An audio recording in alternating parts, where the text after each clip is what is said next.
폴란드 라돔의 하늘이 붉게 물들어가는 저녁 7시.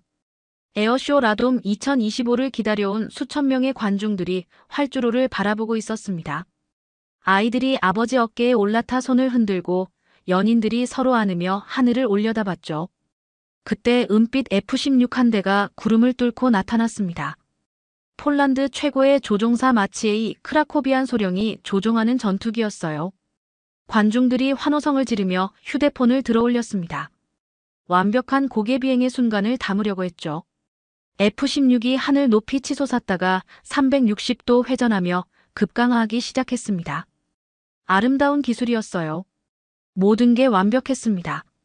그런데 뭔가 이상했습니다. 고도가 너무 낮아지고 있었어요. 기수가 올라오지 않았습니다. 관중들의 환호가 점점 작아졌고 누군가가 하고 중얼거렸죠. 그 다음 순간 모든 게 멈췄습니다. F-16이 활주로와 충돌하며 거대한 화염구가 하늘로 치솟았습니다. 폭음이 관중석을 뒤흔들었고 뜨거운 바람이 얼굴을 때렸어요. 아이들이 울음을 터뜨렸고 사람들이 비명을 지르며 뒤로 물러났습니다. 검은 연기가 하늘을 덮었고 사이렌 소리가 울려 퍼졌죠. 하지만 이건 시작에 불과했습니다. 바로 그날 밤 9,000km 떨어진 베이징에서는 세상을 바꿀 또 다른 불길이 타오르고 있었거든요. 저는 N7입니다. 이 이름은 가명입니다. 제가 전하는 건 사실이고 출처는 합법적 취재와 오픈소스, 그리고 제가 직접 목격한 것들입니다. 필요하다면 제 말보다 로그를 믿으십시오. 폴란드 국가안보국 BBN에서 15년간 일하며 저는 많은 것을 봤습니다. 2025년 8월 28일 오후 7시 25분. 저는 바르샤바 BBN 본부 7층 상황실에 있었습니다. 갑작스런 긴급 알람이 울렸죠. 라돔 공군기지에서 F-16 전투기가 추락했다는 보고였습니다. 에어쇼 라돔 2025 리허설 중이었고 조종사는 F-16 타이거 데모팀의 팀장 마치에이 크라코비안 소령이었습니다. 지상 충돌 확인. 조종사 비상 탈출 없음. 현장 사망 추정. 상황실 대형 스크린에 라돔 기지의 CCTV 영상이 떠올랐습니다. F-16이 급강하다 활주로와 충돌하며 화염에 휩싸이는 장면이었죠. 3주 전 영국 로열 인터내셔널 에어 타투에서 상까지 받았던 최고 조종사가 그렇게 떠났습니다. 전투기라면 꿈에서도 몰 수 있는 최고 조종사가 너무나도 이상한 죽음이라니. 하지만 진짜 문제는 그 다음이었습니다. 각하, 에어쇼 전면 취소 확정입니다. 그런데 얀 코발스키 BBN 국장이 잠시 멈췄습니다. 문제가 뭔가, 얀? 베이징에서 온 보고입니다. 푸틴과 김정은이 9월 3일 중국 전승절 80주년 행사에서 정상회담을 갖는다고 방금 발표했습니다. 저는 그 순간을 또렷하게 기억합니다. 상황실이 조용해졌거든요. 모든 사람이 같은 생각을 했을 겁니다. 타이밍이 너무 절묘하다고. 폴란드의 F-16 전력에 공백이 생긴 바로 그날 베이징에서는 러시아와 북한이 손을 맞잡는다는 발표가 나온 거죠. 코발스키 국장이 저에게 고개를 끄덕였습니다.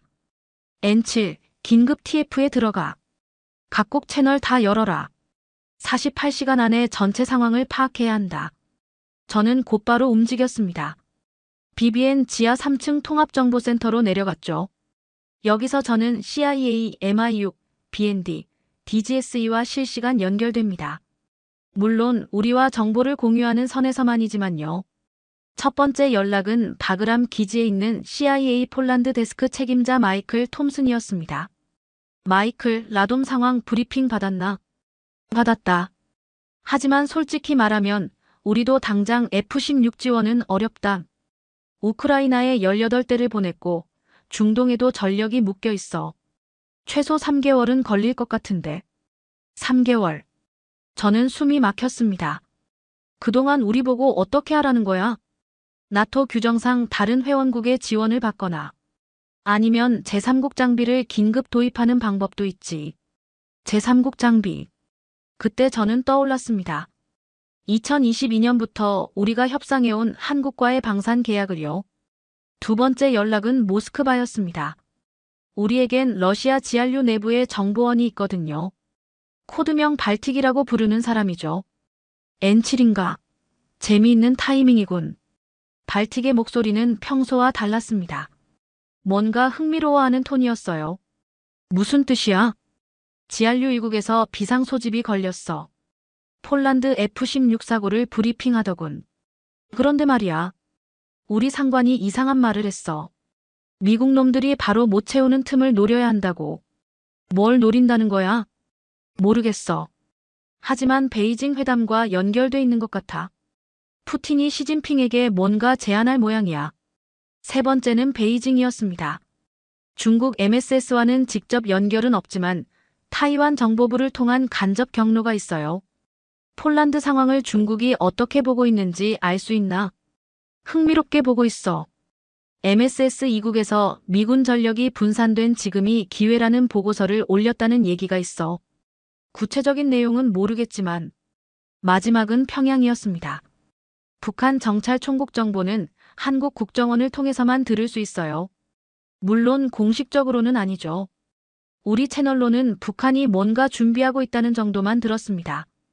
RGB에서 이번 달은 침묵 다음 달은 시험이라는 지시가 내려왔다고 하는데 저는 지하 3층 통합정보센터에서 밤을 새웠습니다. 각국의 정보를 종합하니 그림이 보이기 시작했어요. 러시아는 우크라이나 전쟁으로 약해졌습니다. 국가복지기금이 5년 만에 최저 수준인 360억 달러까지 떨어졌거든요. 보유금도 2022년 400톤에서 139.5톤으로 줄었고요. 그런데 트럼프가 올해 5월부터 푸틴을 미쳤다고 공개 비난하기 시작했습니다. 2월까지만 해도 1시간 30분 동안 전화통화를 하며 환상적인 관계를 언급했던 사이였는데 말이죠. 8월 15일 알래스카 정상회담도 합의 없이 끝났습니다. 푸틴이 예정된 아우루스 리무진을 마다하고 트럼프의 전용차에 탔다는 상징적인 장면만 남겼을 뿐이죠. 미국이 러시아를 버린 겁니다. 러시아가 약해지면서 협력할 이유가 사라진 거죠. 그러자 푸틴은 중국과 북한에게 매달리기 시작했습니다. 베이징 전승절 80주년 행사에 참석하기로 한 것도 그런 맥락이었어요. 시진핑 옆에 서서 우리에게도 친구가 있다는 걸 보여주려는 거였죠. 문제는 그 타이밍이 우리 폴란드의 전력 공백과 완벽하게 맞아떨어진다는 점이었습니다. 다음 날 아침 8시 코발스키 국장이 저를 불렀습니다. 어떻게 보나 N7? 우연의 일치라고 보기엔 너무 절묘합니다. 러시아와 중국, 북한이 우리 상황을 압박 카드로 쓸 가능성이 높습니다. 그럼 우리는 어떻게 해야 하나? 두 가지 옵션이 있습니다.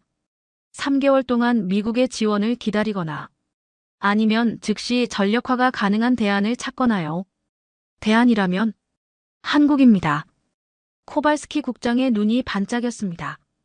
2022년부터 협상해온 K2 전차와 K9 자주포 말인가? 그렇습니다. 그리고 FA50도요.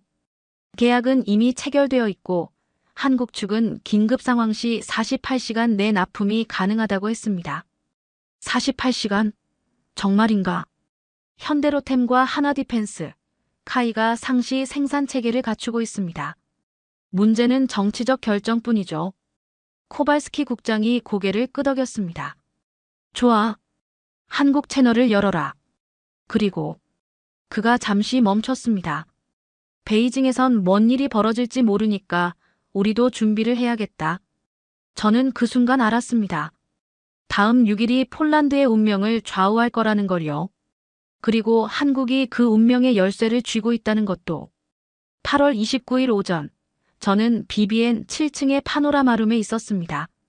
이곳에서 우리는 전 세계 5개 도시의 정보를 실시간으로 봤습니다. 모스크바, 평양, 워싱턴, 베이징, 그리고 바르샤바. 각 도시마다 우리만의 코드명이 있어요. 모스크바는 붉은 광장, 평양은 고요한 아침, 워싱턴은 흰돔, 베이징은 자금성, 바르샤바는 비스툴라입니다. 그날 아침 각 도시에서 들려온 목소리들을 지금도 선명하게 기억합니다. 마치 서로 다른 극장에서 동시에 연주되는 오케스트라 같았어요. 하지만 모든 악기가 불협화음을 내고 있었죠. 붉은 광장에서 온 목소리. 시간은 우리 편이다. 이 말을 한 사람은 GRU 1국장 이반 세르게예프 중장이었습니다.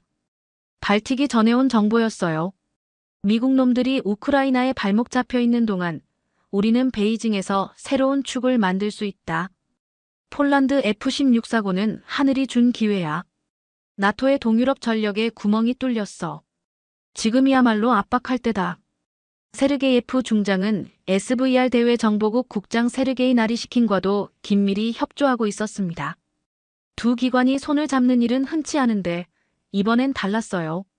푸틴 동지께서 베이징에서 시진핑과 김정은을 만나시면 새로운 삼각축이 완성된다. 트럼프가 우리를 버렸다고. 상관없어. 우리에겐 더 강력한 친구들이 있으니까. 고요한 아침에서 온 목소리. 이번 달은 침묵, 다음 달은 시험. 북한 정찰 총국알지비 국장 리영길의 지시였습니다. 한국 국정원 루트를 통해 들은 정보였죠. 동지 원수님께서 베이징에 가시는 것은 단순한 의뢰가 아니다. 미제와 남조선 괴뢰들이 우리를 압박하고 있지만 중국과 러시아가 함께하면 상황이 달라진다. RGB 산하 군수공업부에서는 이미 베이징 회담 이후의 시나리오를 준비하고 있었어요. 폴란드의 F-16 사고는 나토의 약점을 보여준다. 우리가 러시아와 함께 압박하면 유럽의 친미 세력들이 흔들릴 것이다. 특히 한국 무기를 들여오려는 폴란드 같은 나라들 말이다. 흰돔에서 온 목소리. 큰 우산은 우리가 편다. 분담은 나눈다. NSC 국가안보회의 국장 마이크 월치의 발언이었습니다. CIA를 통해 들은 내용이었어요. 폴란드 F-16 사고는 우리도 예상하지 못한 일이다. 하지만 문제는 우리의 전력이 너무 분산되어 있다는 점이야. 우크라이나에 18대, 중동에 24대, 인도태평양에 32대. 당장 폴란드에 지원할 F-16은 없어. DIA 국방정보국 국장 스콧 베리어도 비슷한 견해였습니다. 베이징에서 푸틴과 김정은이 만나는 것도 신경 쓰인다. 중국까지 포함하면 우리를 압박할 수 있는 새로운 축이 생기는 거야. 하지만 우리에겐 대안이 있어. 한국이라는 완벽한 파트너가 말이야. CIA 국장 존 레클리프는 더 구체적이었습니다. 한국의 K2 전차와 K9 자주포는 이미 검증된 무기야. 폴란드와의 계약도 체결되어 있고 우리가 장기 전략을 담당하고 한국이 즉시 전력화를 맡으면 완벽한 분업이지. 자금성에서 온 목소리. 표준을 먼저 적는 자가 시장을 가진다. MSS 국가안전부 부부장 천원칭의 말이었습니다. 타이완 정보부를 통해 들은 내용이었어요. 미국이 러시아를 버리면서 국제 질서에 공백이 생겼다. 우리가 그 공백을 메울 수 있는 절호의 기회야. 특히 동유럽 국가들은 미국에 대한 의존도를 줄이려고 하고 있어. PLA 전략지원부대 SSF 사령관 리상프도 비슷한 분석을 내놨습니다. 폴란드 F-16 사고는 나토의 한계를 보여준다. 회원국이 위기에 처해도 즉시 지원할 수 없다는 거지. 우리가 베이징에서 푸틴과 김정은과 함께 새로운 대안을 제시하면 유럽 국가들이 흔들릴 거야. 비스툴라에서 온 목소리. 시간표 기반 배치가 필요하다. 코발스키 BBN 국장의 판단이었습니다. 미국의 지원은 최소 3개월이 걸린다. 그동안 우리가 전력 공백을 유지할 수는 없어. 베이징에서 무슨 일이 벌어질지도 모르고. 폴란드 국방부에 모인 장관 부아디스와프 코시니아크 카미시도 같은 생각이었어요. 한국과의 계약을 앞당겨야 한다. K2 전차, K9 자주포, FA-50 경공격기 모두 48시간 내 긴급 도입이 가능하다고 했잖아. 무장청 AU 청장 아르카디우시 베마코비치는 더 구체적인 계획을 제시했습니다. 한국의 현대로템, 하나디펜스, 카이가 상시 생산체계를 갖추고 있어. 문제는 정치적 결정뿐이야. 대통령께서 승인만 하시면 되는 거지. 저는 파노라마룸에서 이 모든 정보를 정리하며 소름이 돋았습니다. 5개 도시가 모두 같은 사건을 다르게 해석하고 있었거든요. 모스크바와 평양, 베이징은 폴란드의 위기를 기회로 봤습니다. 나토가 약해졌으니 압박할 수 있다는 계산이었어요. 워싱턴은 전력 분산의 한계를 인정하면서도 한국이라는 파트너를 대안으로 제시했습니다. 바르샤바는 현실적 선택을 해야 하는 상황이었어요. 3개월을 기다릴 수도 없고 중러북의 압박을 받을 수도 없으니까요. 그날 오후 2시 폴란드 의회에서 긴급 공청회가 열렸습니다. 주제는 한국 무기 도입 재검토였어요.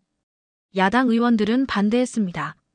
검증되지 않은 아시아 무기를 들여와서 우리 안보를 맡길 수 있습니까? 미국과 독일의 검증된 무기 체계를 기다리는 게 맞지 않습니까? 하지만 여당 의원들은 달랐습니다. 3개월을 기다리는 동안 우리가 무방비 상태로 있을 수는 없습니다. 한국 무기는 이미 터키, 호주, 노르웨이에서 검증받았습니다. 공청회는 결론 없이 끝났습니다. 하지만 여론은 급속히 분열되기 시작했어요. 그날 밤 11시, 저는 긴급 보고서를 작성했습니다. 제목 베이징 변수와 폴란드의 선택지. 베이징 전승절 80주년 행사 9월 3일에서 푸틴, 김정은, 시진핑 3자 회동이 예상됩니다. 이는 미러 관계 악화 이후 중러북 삼각축 강화를 의미하며 폴란드의 F-16 전력 공백을 압박 수단으로 활용할 가능성이 높습니다. 대안은 두 가지입니다. 첫째, 미국의 F-16 지원을 3개월간 기다리는 것. 하지만 이 경우 베이징 회담 이후 중러북의 압박에 무방비로 노출될 위험이 있습니다. 둘째, 한국과의 방산 계약을 즉시 이행하는 것. K2 전차, K9 자주포, FA-50 경공격기 모두 48시간 내 긴급 도입이 가능하며 이는 전력 공백을 최소화할 수 있는 유일한 방법입니다. 결론적으로 시간이 곧 전력인 상황에서 한국은 폴란드가 선택할 수 있는 가장 현실적인 파트너입니다. 보고서를 제출한 후 저는 창밖을 내다봤습니다. 바르샤바의 밤이 깊어가고 있었어요. 하지만 베이징에서는 이제 해가 뜨고 있을 시간이었습니다. 그리고 그곳에서 벌어질 악수가 우리의 운명을 바꿀지도 모른다는 생각이 들었어요. 다음 날이면 한국의 답변을 들을 수 있을 겁니다. 그들이 정말 48시간 내에 우리를 도울 수 있는지 말이죠. 8월 30일 오전 6시, 저는 드랍스코 훈련장으로 향하는 국방부 전용 헬기 미-17에 몸을 맡겼습니다.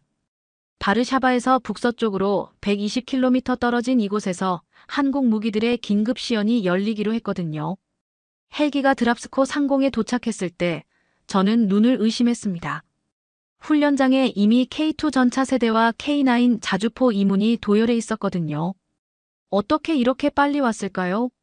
착륙 후 저를 맞이한 사람은 한국 방위사업 청DAPA의 김정호 팀장이었습니다. 어제 밤 11시에 부산 감천항에서 출발한 물량입니다.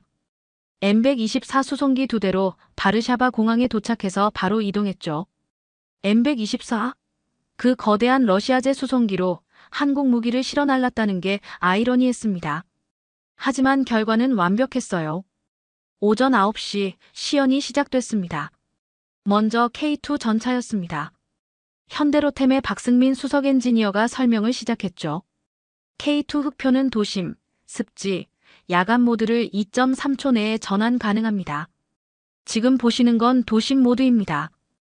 K2가 시속 70km로 질주하며 표적을 향해 포탄을 발사했습니다. 120mm 활강포에서 나간 APFSDS탄이 2.8km 거리의 표적을 정확히 명중시켰어요.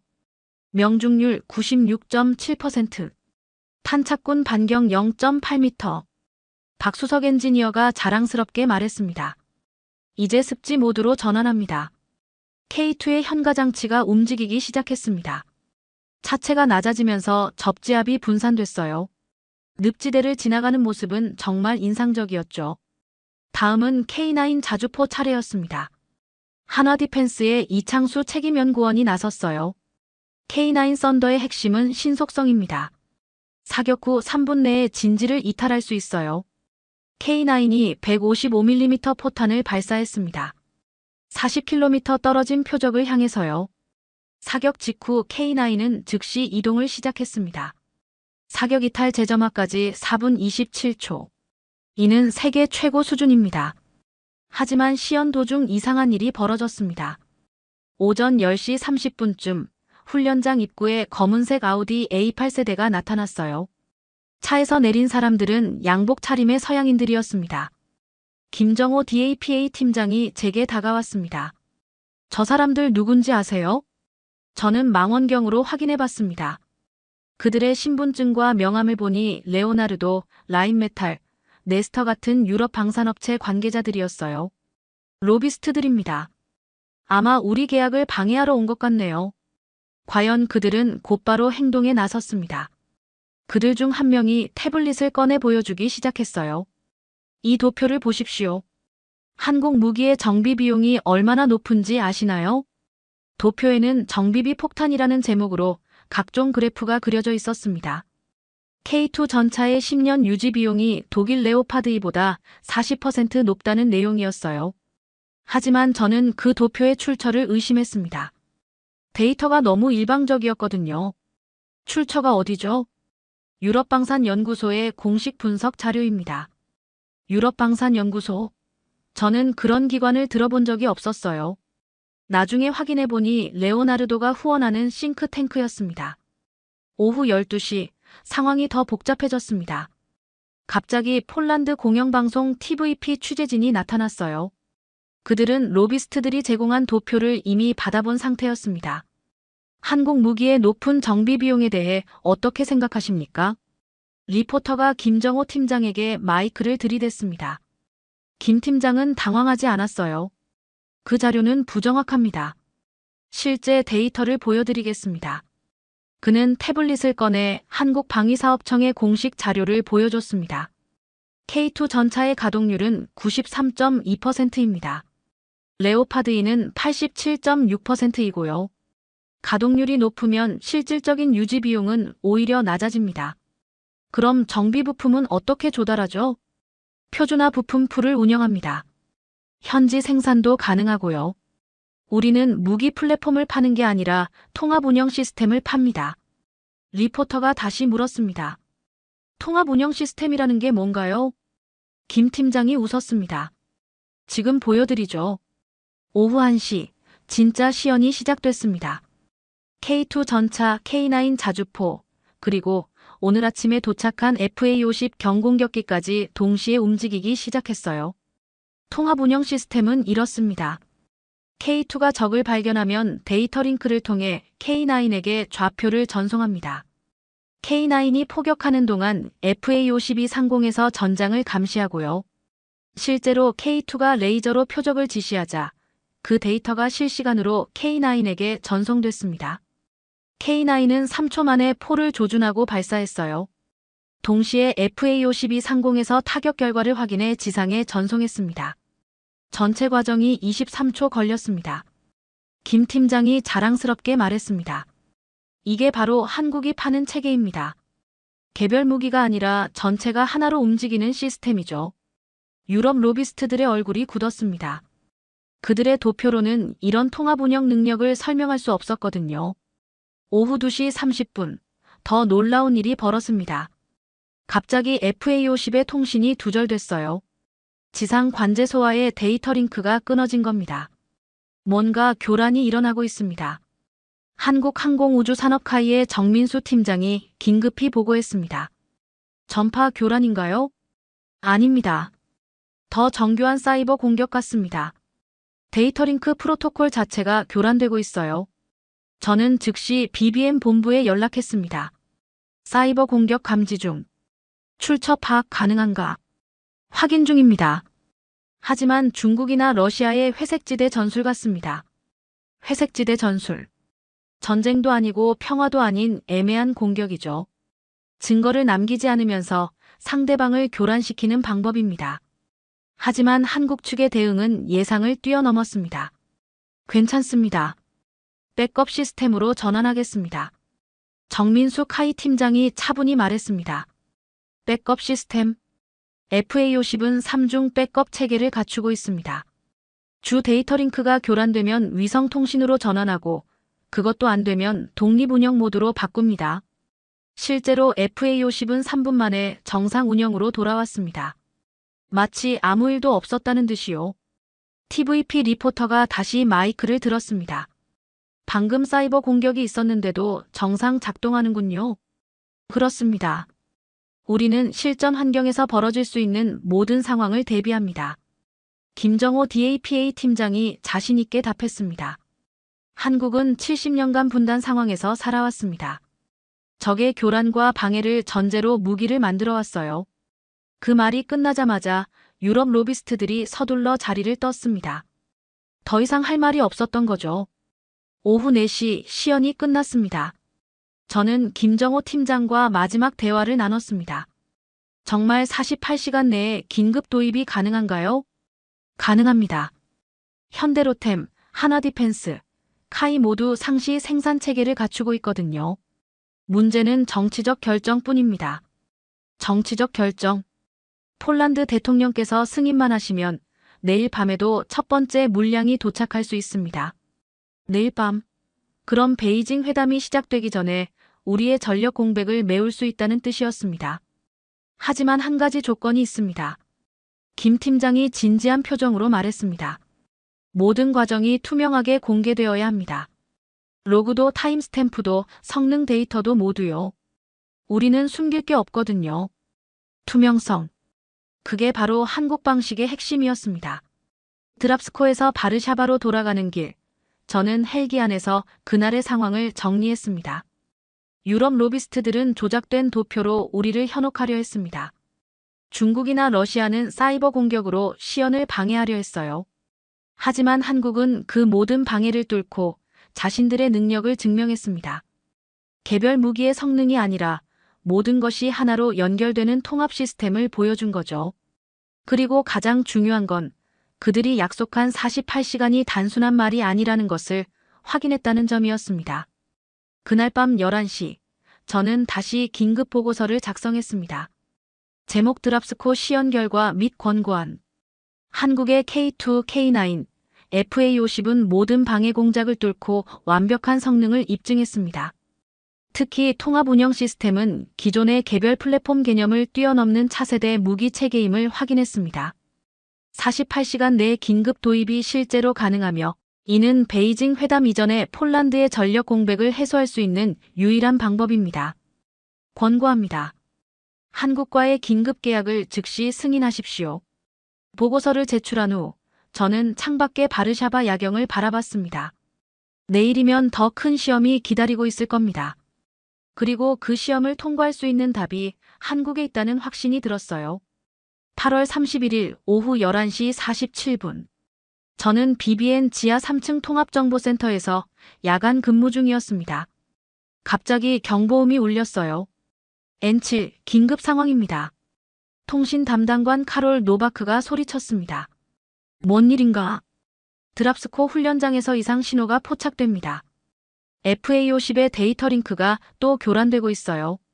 하지만 이번엔 더 심각합니다. 저는 즉시 드랍스코와 연결했습니다.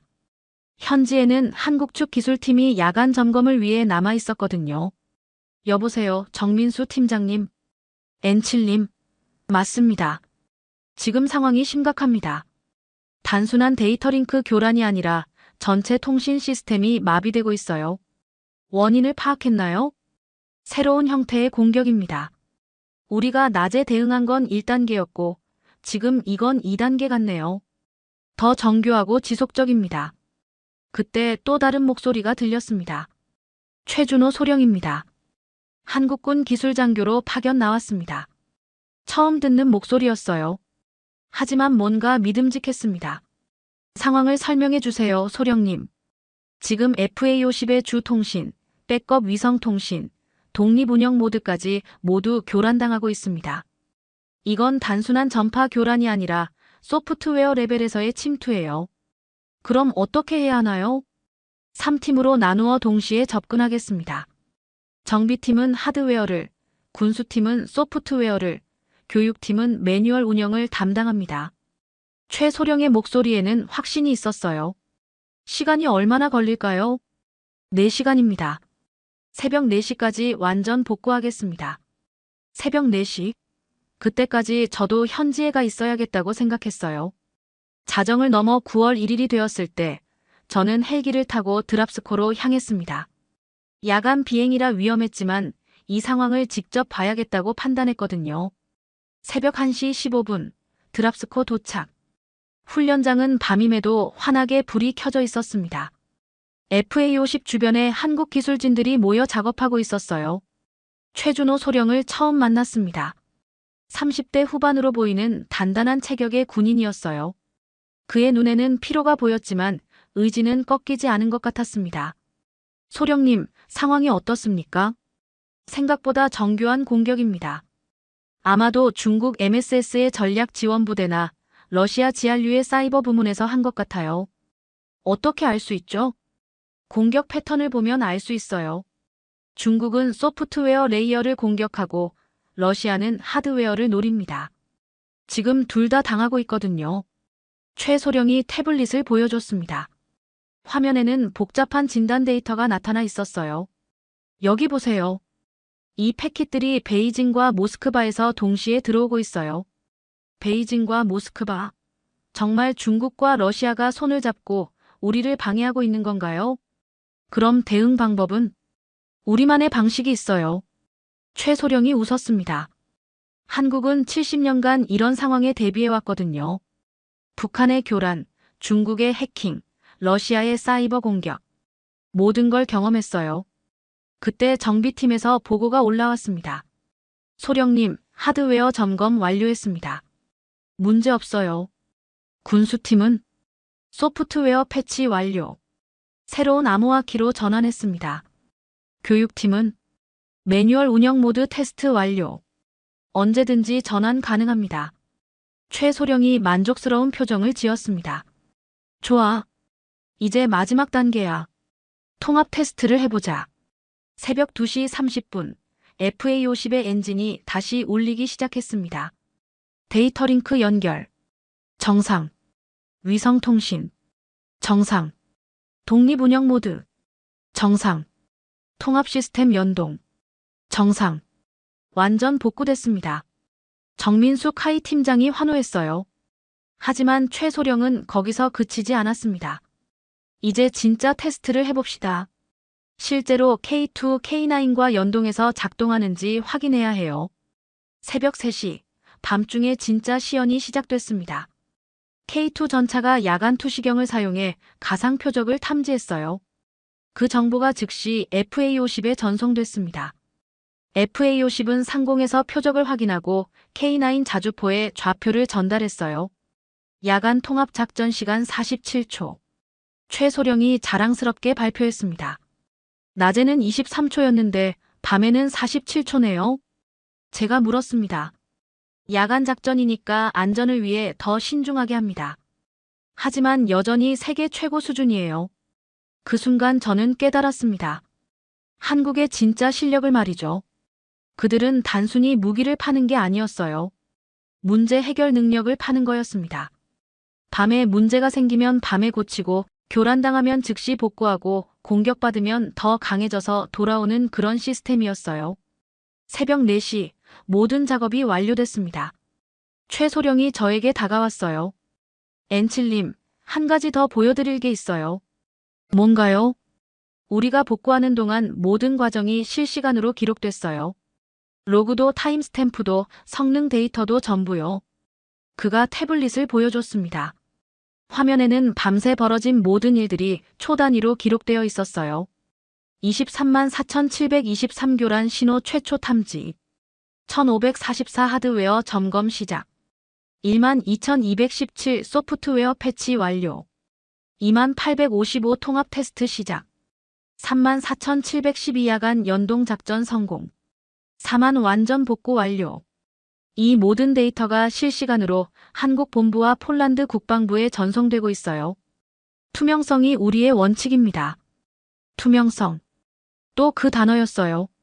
왜 이렇게 투명하게 공개하는 거죠? 숨길 게 없으니까요.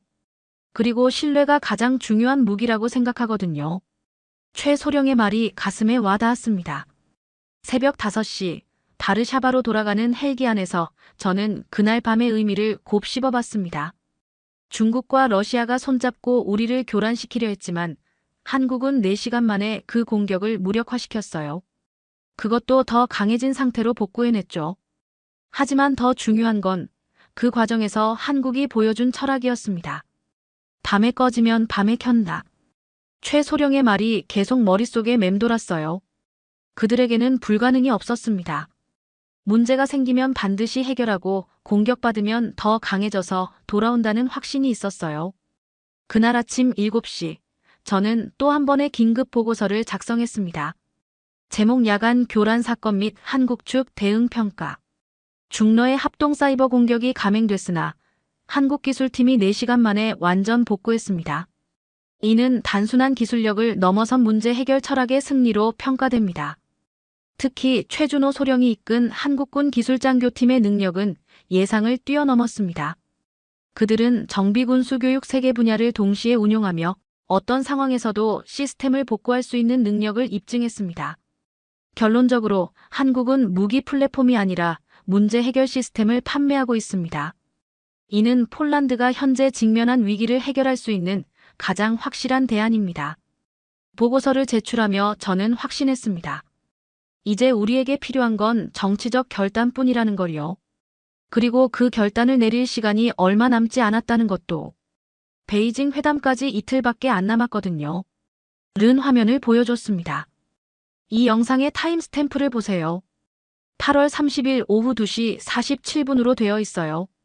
그게 뭐가 이상한데? 실제 K2 사격은 오후 1시 15분에 끝났거든요. 그 시간에는 K9 시연이 한창이었어요. 저는 즉시 깨달았습니다. 이건 조작된 영상이라는 걸요. 원본을 찾아봐. 이미 찾았어요. 마렉이 또 다른 영상을 재생했습니다. 같은 장면이었지만 연기가 없었어요. 누가 조작했는지 추적 가능해? 어려워요. VPN을 여러 번 거쳐서 업로드했거든요. 하지만 편집 소프트웨어에 워터마크가 남아있어요. 어떤 소프트웨어? 프리미어 프로 CC 2023. 그리고 편집 스타일을 보면 전문가 수준이에요. 일반인이 한 게 아니라 프로덕션 업체에서 작업한 것 같아요. 바로 그때 또 다른 문제가 터졌습니다. 오전 10시 폴란드 최대 방송사 TVN에서 한국 무기 특집 프로그램을 방송하기 시작했어요. 그런데 내용이 심각했습니다. 시청자 여러분, 한국 무기의 숨겨진 진실을 알려드리겠습니다. 앵커가 화면에 도표를 띄웠어요. 어제 드랍스코에서 봤던 바로 그 정비비 폭탄 도표였습니다. 이 자료에 따르면 K2 전차의 10년 유지 비용이 독일 레오파드 2보다 40% 높습니다. 과연 우리가 이런 무기를 도입해야 할까요? 저는 즉시 TVN에 연락했습니다. 이 자료의 출처가 어디죠? 유럽방산연구소의 공식 분석입니다. 그 연구소가 실제로 존재하는 곳인가요? 확인해 보겠습니다. 30분 후 TVN에서 다시 연락이 왔어요. 죄송합니다. 유럽방산연구소라는 곳은 실제로 존재하지 않는 것 같습니다. 그럼 자료는 어디서 받은 거죠? 익명의 제보자가 이메일로 보냈습니다. 저는 그 이메일을 추적해봤습니다. 결과는 예상대로였어요. 이메일 주소 info @eurodefense.org. 도메인 등록 8월 28일 라돔 사고 당일. 등록자 프록시 서비스로 감춰짐. 서버 위치 스위스하지만 실제로는 프록시. 완전히 조작된 정보네요. 마렙이 분석 결과를 알려줬어요. 이 도메인은 3일 전에 만들어졌고 서버는 스위스에 있다고 하지만 실제로는 VPN을 통해 우회되고 있어요. 그럼 진짜 출처는? 추적이 어렵네요. 하지만 패턴을 보면 유럽 방산업체들의 로비 회사에서 한 것 같아요. 오후 1시 상황이 더 심각해졌습니다. 소셜미디어에 해시태그 한국무기 반대 해시태그가 급상승하기 시작했어요. 트위터, 페이스북, 인스타그램에 수천 개의 게시물이 동시에 올라왔습니다. 이건 봇네트 공격이에요. 마렉이 소셜 미디어 분석 결과를 보여줬습니다. 24시간 내에 가짜 계정 3,247개가 생성됐고 모두 같은 메시지를 복사해서 게시하고 있어요. 메시지 내용이 뭔가? 한국 무기는 믿을 수 없다. 유럽 무기가 더 안전하다. 성급한 결정은 위험하다. 이런 식이에요. 저는 즉시 대응팀을 구성했습니다. 이런 정보전에 당할 수는 없었거든요. 오후 2시 30분 반격이 시작됐습니다. 먼저 조작된 K2 전차 영상의 원본을 공개했어요. BBN 공식 채널을 통해서 말이죠. 이것이 원본 영상입니다. 어떤 연기도 어떤 고장도 없었습니다. 동시에 편집 과정도 분석해서 공개했습니다. 조작된 영상은 프리미어 프로를 사용해 연기 효과를 추가한 것입니다.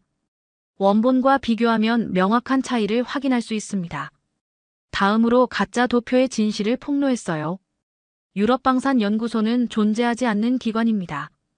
도메인은 3일 전에 만들어졌고 자료의 모든 수치는 근거가 없습니다. 대신 진짜 데이터를 제시했습니다. 한국방위사업청의 공식 자료에 따르면 K2 전차의 가동률은 93.2%입니다. 이는 세계 최고 수준입니다. 오후 4시 한국 측도 직접 나섰습니다. 김정호 DAPA 팀장이 긴급 기자회견을 열었어요. 우리는 논평 대신 데이터로 답하겠습니다. 그는 태블릿을 통해 실시간 데이터를 보여줬습니다. 지금 이 순간에도 드랍스코 훈련장의 K2, K9, FA-52 정상 작동하고 있습니다. 모든 성능 데이터는 실시간으로 공개됩니다. 화면에는 각 무기의 상태가 실시간으로 표시되고 있었어요. K2 전차 가동률 100%, 연료 잔량 87%, 시스템 이상 연건. K9 자주포 가동률 100%, 포탄 잔량 45발, 시스템 이상 연건. FA-50 가동률 100%, 연료 잔량 92%, 시스템 이상 연건. 이것이 바로 투명성입니다. 우리는 숨길 게 없습니다. 김 팀장의 말이 끝나자 기자들이 질문을 쏟아냈어요. 조작 영상에 대해서는 어떻게 생각하십니까? 안타깝습니다. 하지만 진실은 숨길 수 없어요. 원본 데이터가 모든 것을 말해주니까요.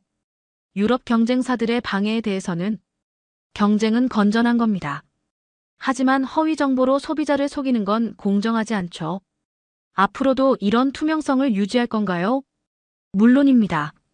모든 로그와 타임스탬프, 성능 데이터를 실시간으로 공개할 겁니다. 그게 우리의 원칙이니까요. 오후 6시 놀라운 일이 벌어졌습니다. TVN이 긴급 정정 보도를 내보낸 거예요.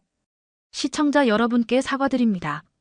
오늘 오전에 방송한 한국 무기 관련 자료가 조작된 것으로 확인됐습니다. 앵커가 고개를 숙이며 말했습니다. 유럽방산연구소는 실제로 존재하지 않는 기관이었고 제공된 자료의 수치들도 근거가 없는 것이었습니다. 시청자들께 혼란을 드린 점 깊이 사과드립니다. 대신 진짜 자료가 방송됐어요. 한국방위사업청에서 제공한 공식 데이터에 따르면 K2 전차의 성능은 세계 최고 수준이며 가동률도 93.2%로 매우 높은 것으로 나타났습니다. 오후 8시 소셜미디어의 분위기도 바뀌기 시작했습니다. 해시태그한 국무기 반대 해시태그는 사라지고 대신 해시태그 진실을 말하자 해시태그가 트렌드에 올랐어요. 본네트 공격이 무력화됐네요. 마렉이 분석 결과를 알려줬습니다. 가짜 계정들이 대거 삭제되고 있어요. 플랫폼들이 자체적으로 정화 작업을 시작한 것 같습니다. 오후 10시 하루 종일의 정보전이 끝났습니다. 결과는 명확했어요. 진실이 승리한 겁니다. 조작된 영상은 원본에 의해 논파됐고 가짜 도표는 진짜 데이터에 의해 무력화됐습니다. 본네트 공격도 투명한 정보 공개 앞에서 힘을 잃었어요. 그날 밤 11시 저는 마지막 분석 보고서를 작성했습니다. 제목 정보전 공격 및 대응 결과 분석. 9월 1일 한국 무기 도입을 저지하기 위한 대규모 정보전이 감행됐습니다. 조작된 영상, 가짜 도표, 본네트 공격 등 모든 수단이 동원됐죠. 공격 주체는 유럽 방산업체들의 로비 회사로 추정되며 일부는 중국이나 러시아의 정보기관과 연결되어 있을 가능성도 있습니다. 하지만 한국 측의 대응은 완벽했습니다. 논평이나 해명 대신 원본 데이터를 공개했고 투명성을 무기로 모든 허위 정보를 논파했습니다. 특히 실시간 성능 데이터 공개는 정보전 대응의 새로운 패러다임을 제시했습니다. 숨길 게 없다면 모든 것을 공개하라는 한국식 철학이 승리한 것입니다. 결론적으로 오늘의 정보전은 한국 무기의 투명성과 신뢰성을 오히려 더 부각시키는 결과를 낳았습니다. 보고서를 제출하며 저는 깨달았습니다. 정보전의 시대에서 가장 강력한 무기는 투명성이라는 것을요. 진실을 숨기려 하지 않고 모든 것을 공개할 때 어떤 조작이나 왜곡도 힘을 잃는다는 걸 말이죠. 한국이 바로 그런 나라였습니다. 숨길 게 없으니 모든 걸 보여주고 데이터로 말하고 투명성으로 신뢰를 얻는 나라요. 그리고 그런 나라와 손잡는 것이 폴란드의 미래에 얼마나 중요한지 확신하게 됐어요. 내일이면 베이징에서 중러북 회담이 시작됩니다. 하지만 이제 우리에게는 그들의 압박에 맞설 수 있는 투명하고 확실한 대안이 있어요. 바로 한국이라는 파트너 말이죠. 9월 2일 새벽 3시, 저는 잠들 수 없었습니다. 몇 시간 후면 베이징에서 역사적인 회담이 시작될 텐데 갑자기 궁금해진 게 있었거든요. 대체 언제부터 이 모든 배신의 연쇄가 시작된 걸까요? 저는 BBN 아카이브실로 내려갔습니다. 지하 5층에 있는 이곳에는 지난 10년간의 모든 국제정세 분석 자료가 보관되어 있어요. 먼저 찾아본 건 트럼프 푸틴 관계 변화 기록이었습니다. 2025년 2월 12일 트럼프 푸틴 1시간 30분 전화통화. 트럼프 블라디미르와 환상적인 관계를 유지해왔다.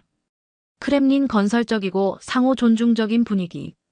모스크바 증시 6% 상승. 루블 3.7% 강세. 2025년 5월 25일 트럼프 돌변. 블라디미르 푸틴이 우크라이나에서 많은 사람을 죽이고 있다. 러시아에 대해 더 많은 제재를 검토하고 있다. 푸틴이 미쳤다는 발언 처음 등장. 2025년 8월 15일 알래스카 정상회담. 엘먼도프 리처드슨 합동기지에서 2시간 47분 회담. 합의 없이 종료 예정된 업무 오찬 취소. 푸틴이 아우루스 대신 트럼프 전용차 탑승 굴욕적 상징. 변화의 이유가 명확했어요. 러시아의 국력 급속 약화였습니다. 러시아 경제 지표 변화. 국가복지기금 2022년 1,840억 달러, 2025년 360억 달러 80% 감소. 보유금 2022년 400톤, 2025년 139.5톤 65% 감소. 원유 수출 수익 전년 대비 27% 감소. 국방비 비중 GDP의 6.8%까지 상승 재정 압박 심화. 트럼프가 푸틴을 버린 이유는 간단했습니다. 약해진 러시아와 협력할 필요가 없어진 거죠. 다음으로 찾아본 건 푸틴의 대응이었습니다. 2025년 6월 중국 매달리기 시작. 시진핑과 6차례 전화통화 전년 대비 300% 증가. 전략적 동반자 관계 표현 빈도 급증.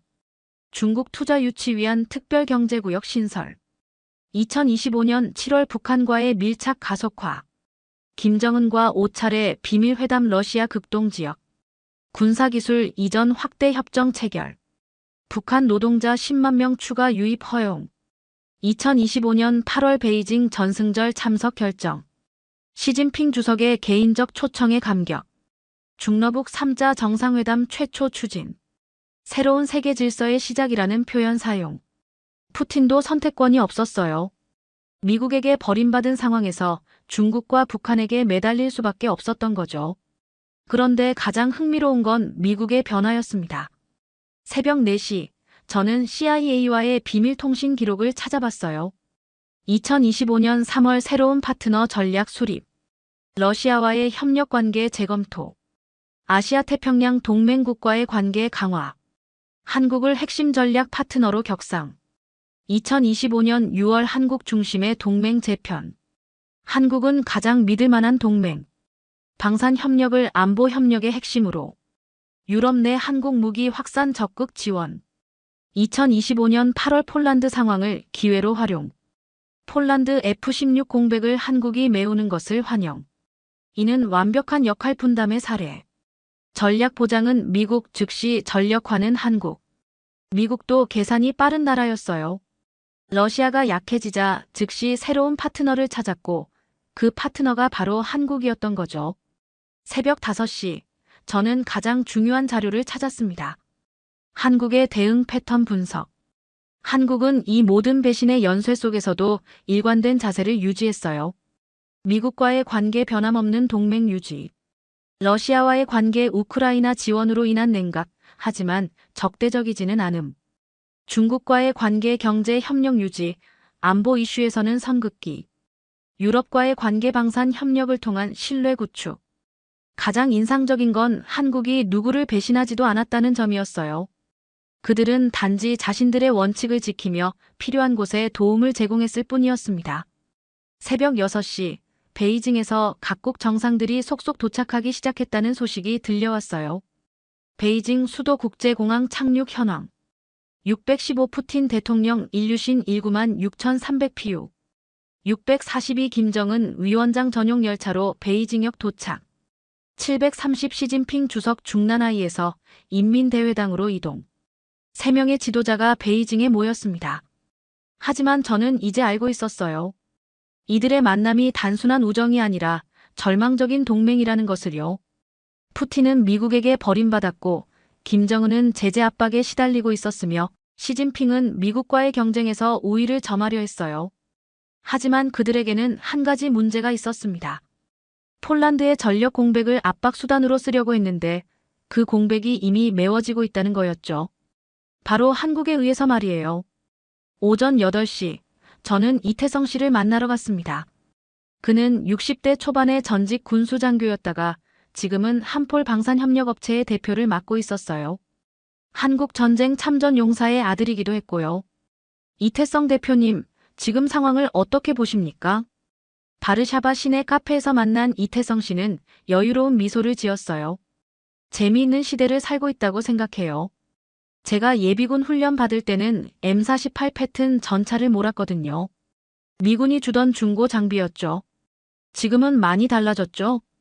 완전히 다르죠. 이제는 유럽의 한국 전차가 수출되는 시대예요. K2 흑표가 폴란드 평야를 달리게 될 줄 누가 알았겠어요?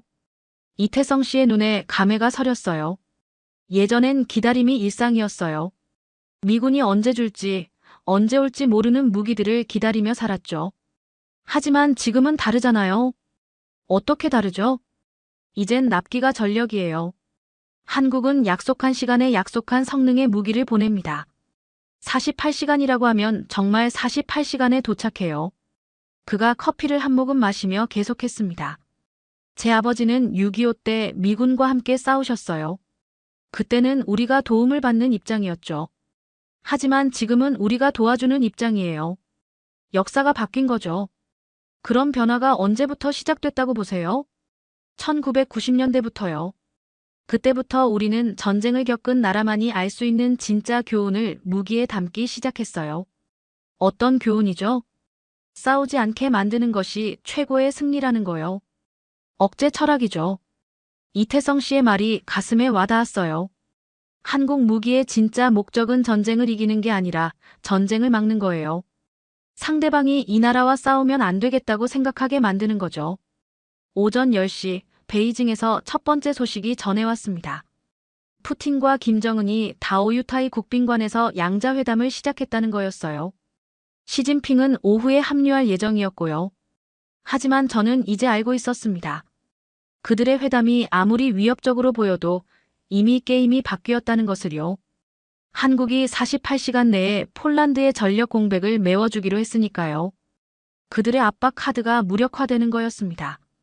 오후 12시 폴란드 대통령 두다가 긴급 안보 회의를 소집했다는 소식이 들려왔어요. 드디어 결정의 시간이 온 것 같았습니다. 배신의 연쇄가 끝나고 새로운 동맹이 시작되는 순간 말이에요.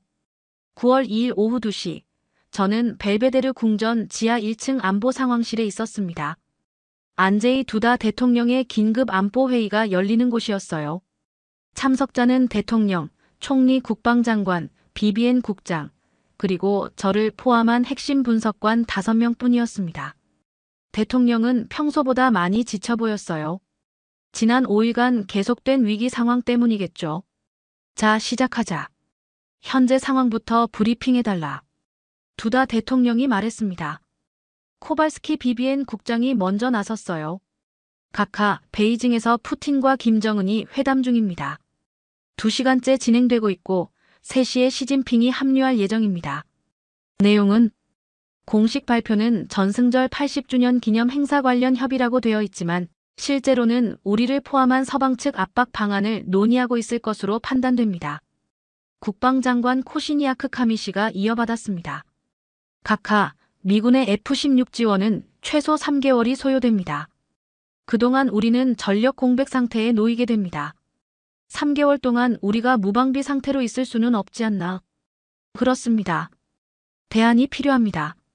대안이라면 제 차례였습니다. 한국입니다, 각하. 저는 태블릿을 꺼내 지난 5일간의 모든 데이터를 보여드렸어요. 드랍스코 시연 결과입니다. K2 전차 명중률 96.7%, K9 자주포 재점화 시간 4분 27초, FA50 통합 작전 시간 23초. 모든 지표가 세계 최고 수준입니다. 대통령이 화면을 자세히 보더니 고개를 끄덕였어요. 야간 교란 사건은 어떻게 됐나? 4시간 만에 완전 복구했습니다.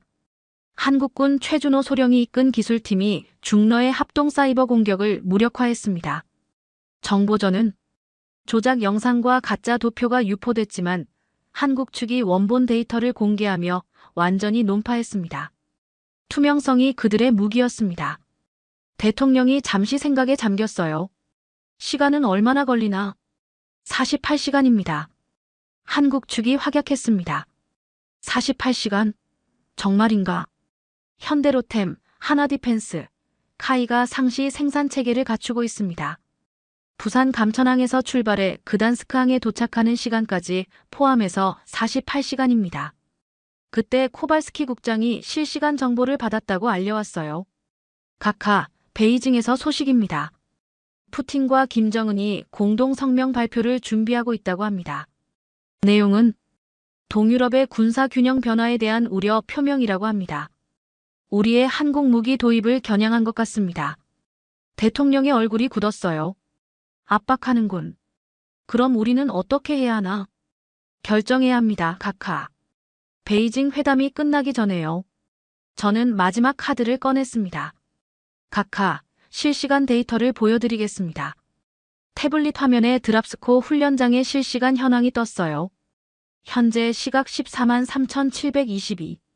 K2001 가동률 100%, 연료 89%, 시스템 이상 무. K9001 가동률 100%, 준비 완료, 시스템 이상 무. FA5만 1 가동률 100%, 비행 준비 완료, 시스템 이상 무. 이 모든 데이터가 실시간으로 한국 본부와 연결되어 있습니다. 그들이 약속을 지킬 수 있는 이유입니다. 대통령이 화면을 한참 바라보더니 말했어요. 숫자는 거짓말을 하지 않지. 하지만 정치는 다른 법이야. 어떤 의미입니까? 의회에서 반대가 심하다. 야당은 거부권 행사를 요구하고 있어. 심지어 헌법재판소 제소까지 거론하고 있고. 하지만 각하. 안다, N7. 자네가 하고 싶은 말은 안다. 하지만 대통령이라는 게 그렇게 간단하지 않아. 그때 갑자기 상황실 문이 열렸어요. 대통령 수석보좌관 크지시토프 슈체치나가 급하게 들어왔습니다. 각하, 긴급 상황입니다. 무슨 일인가? 베이징에서 3자 공동 성명이 발표됐습니다. 슈체치나가 문서를 건넸어요. 그 내용은 충격적이었습니다. 중국, 러시아, 북한 3자 공동 성명.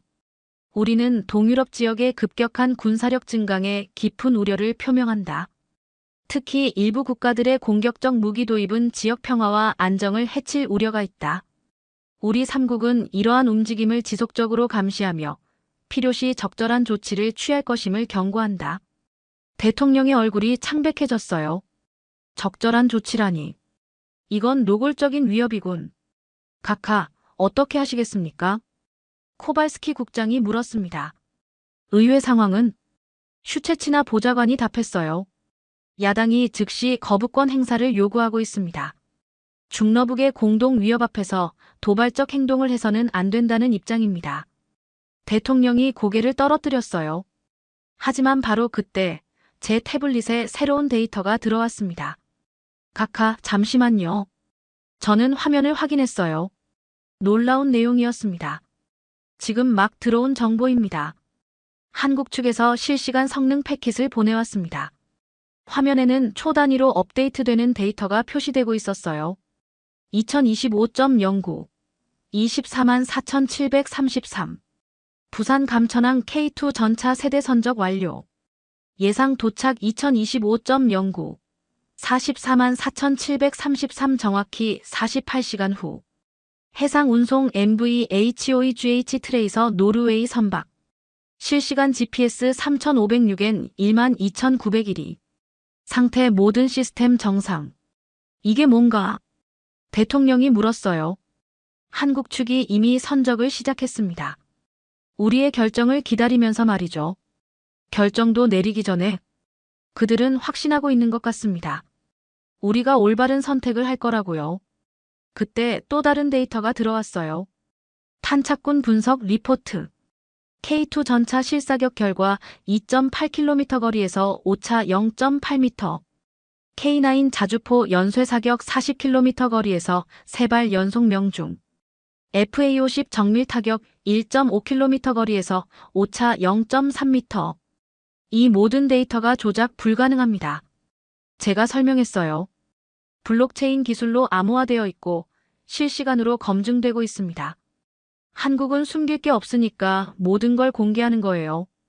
대통령이 다시 화면을 바라봤어요. N7, 자네 개인적인 의견은 어떤가? 각하, 분석관이 아니라 한 사람의 폴란드 국민으로서 말이야. 정말 한국을 믿을 수 있다고 생각하나? 저는 잠시 망설였어요. 하지만 곧 확신을 가지고 답했습니다. 믿을 수 있습니다. 지난 5일간 제가 본 것들은 그들은 약속을 지키는 민족이에요. 어떻게 그렇게 확신하나? 밤에 꺼지면 밤에 켜고 공격받으면 더 강해져서 돌아오고 조작당하면 진실로 맞서고 그들에게는 포기라는 게 없어요. 대통령이 고개를 끄덕였어요. 70년 분단의 경험이군. 그렇습니다. 그들은 위기를 기회로 바꾸는 법을 아는 민족입니다. 오후 3시 15분 결정적인 순간이 왔습니다. 베이징에서 또 다른 소식이 들려왔거든요. 각하, 중러북이 동유럽 안정화를 위한 특별 조치를 거론하고 있다고 합니다. 구체적인 내용은 모르지만 경제 제재나 외교 압박을 뜻하는 건가? 그럴 가능성이 높습니다. 대통령이 일어섰어요. 자, 이제 결정할 시간이군. 그가 창가로 걸어가 바르샤바 시내를 내려다봤습니다. N7 마지막으로 묻겠다. 정말 48시간이면 우리의 전력 공백이 해소되나? 그렇습니다, 각하. 베이징의 압박에도 버틸 수 있나? 한국이 함께라면 가능합니다. 대통령이 돌아서며 결정을 내렸어요. 좋다. 거부권은 행사하지 않겠다. 한국과의 계약을 즉시 이행하라. 각하. 슈체치나 보좌관이 놀란 목소리로 말했습니다. 의회와 야당의 반발이 심할 텐데. 그럼 설득하면 되는 거 아닌가? 대통령이 제 태블릿을 가리켰어요. 이 데이터들을 모두 공개하라. 국민들이 직접 판단하게 하자. 공개하시겠다고요? 그래. 한국이 투명성을 무기로 쓴다면 우리도 그렇게 하자. 오후 4시 폴란드 대통령실에서 긴급 기자회견이 열렸습니다. 국민 여러분, 중대한 결정을 발표하겠습니다. 두다 대통령이 카메라를 똑바로 보며 말했습니다. 현재 베이징에서 중국, 러시아, 북한이 우리를 겨냥한 공동 위협을 발표했습니다. 하지만 우리는 굴복하지 않겠습니다. 대신 우리에게는 확실한 파트너가 있습니다. 바로 대한민국입니다. 화면에는 실시간 데이터가 표시되기 시작했어요. 지금 이 순간에도 한국에서 우리를 위한 무기들이 출발하고 있습니다. 48시간 후면 우리의 전력 공백이 해소될 것입니다. 이 모든 과정은 투명하게 공개됩니다. 국민 여러분이 직접 확인하실 수 있습니다. 기자회견이 끝난 후 여론조사 결과가 놀라웠어요. 긴급 여론조사 결과 오후 6시 발표. 대통령 결정 지지 67%. 한국 무기 도입 찬성 72%. 베이징 압박에 굴복 반대 81%. 국민들이 데이터를 믿었던 거예요. 오후 7시 베이징에서 마지막 소식이 들려왔습니다. 3자 회담이 예정보다 일찍 끝났다는 거였어요. 그들의 압박 효과가 예상보다 약했던 모양입니다. 그날 밤 10시 저는 마지막 보고서를 작성했습니다. 제목 9월 2일 안보회의 결과 및 의미. 오늘 대통령은 베이징의 압박에 굴복하지 않고 한국과의 계약 이행을 결정했습니다. 이는 단순한 무기 도입을 넘어선 전략적 선택이었습니다. 핵심은 데이터의 힘이었습니다. 한국이 제공한 실시간 성능 정보와 투명한 공개 방식이 정치적 설득력을 가졌습니다.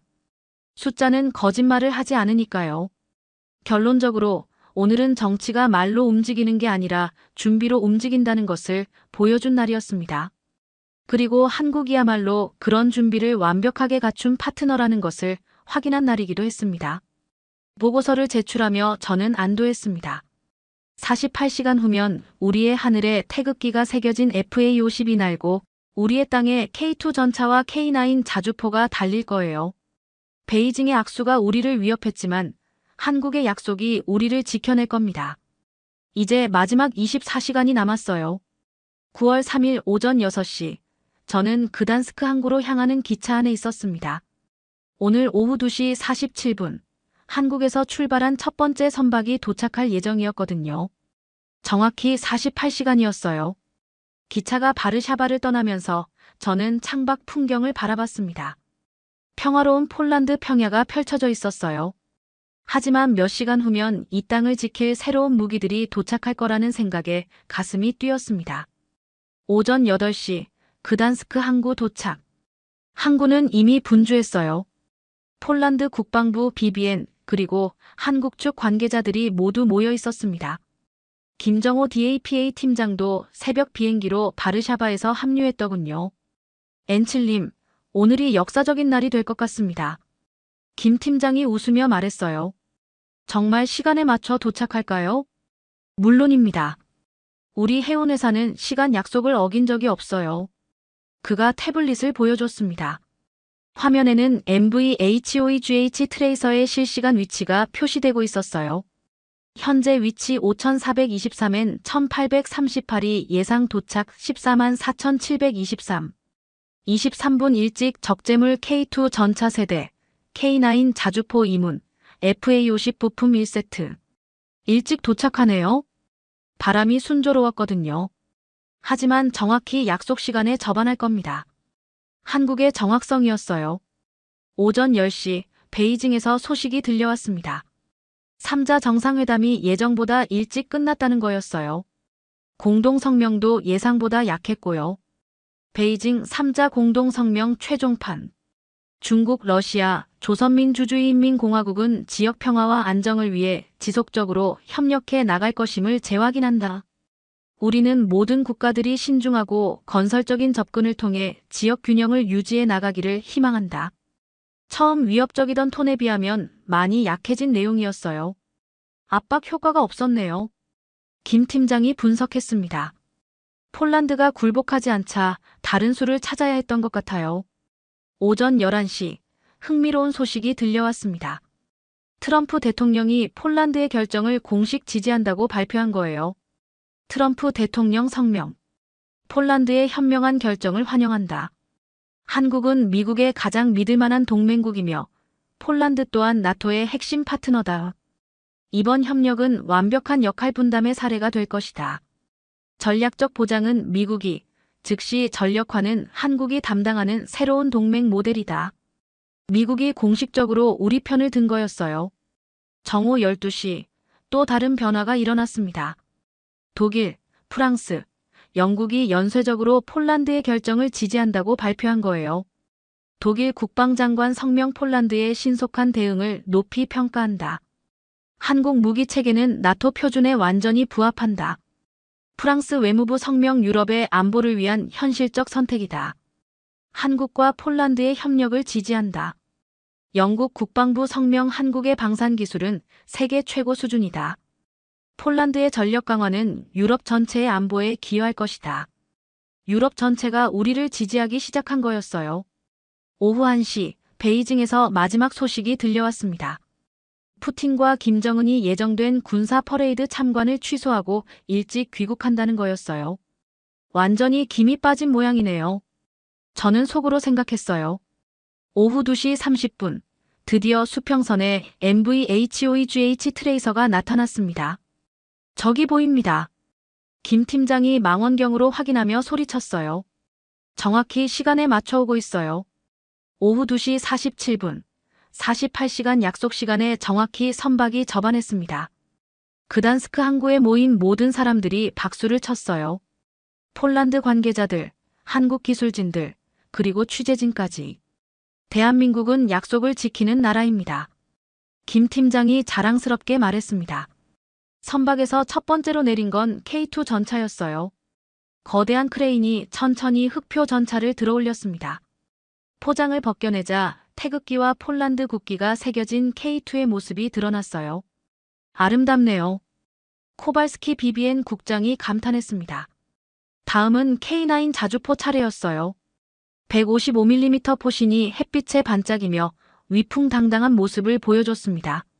마지막으로 FA50의 부품들이 하역됐어요.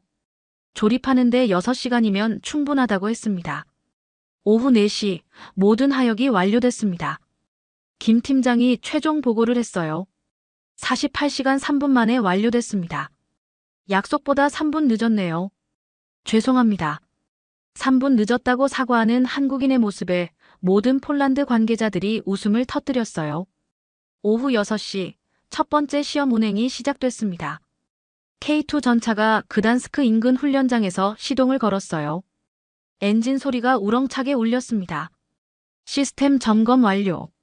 모든 기능 정상 작동. 한국 기술진이 보고했습니다. K9 자주포도 마찬가지였어요. 포탑이 부드럽게 회전하며 완벽한 상태를 보여줬습니다. 가동률 100%. 즉시 작전 투입 가능. FA50도 6시간 만에 조립이 완료됐어요.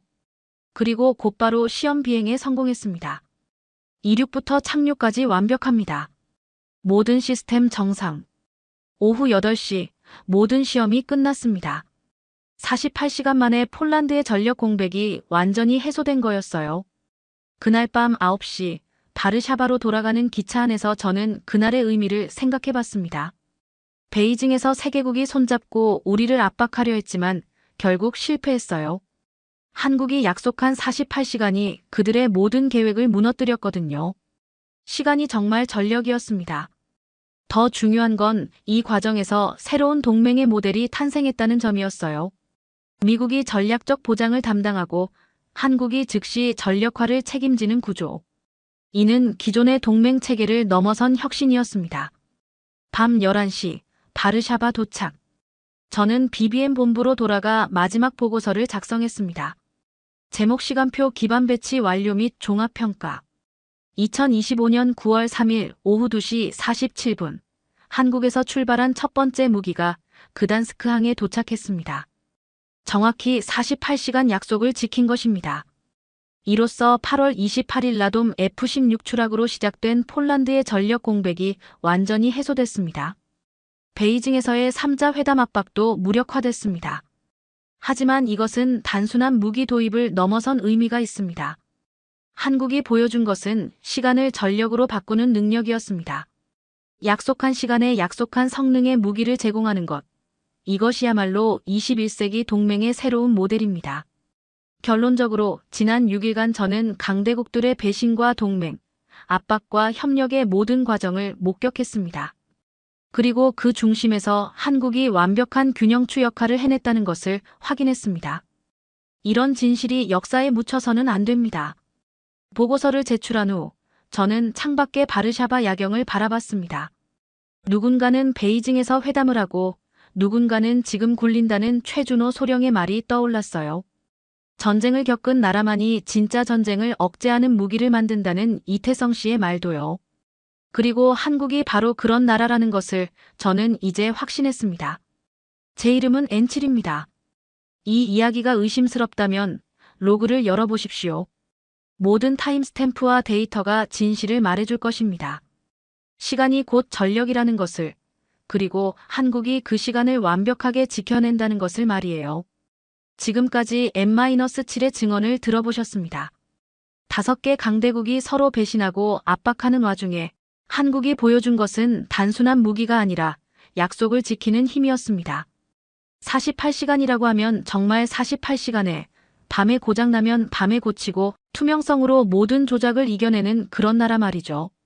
이런 진실이 더 많은 사람들에게 전해져야 한다고 생각하신다면 구독 버튼을 눌러주세요.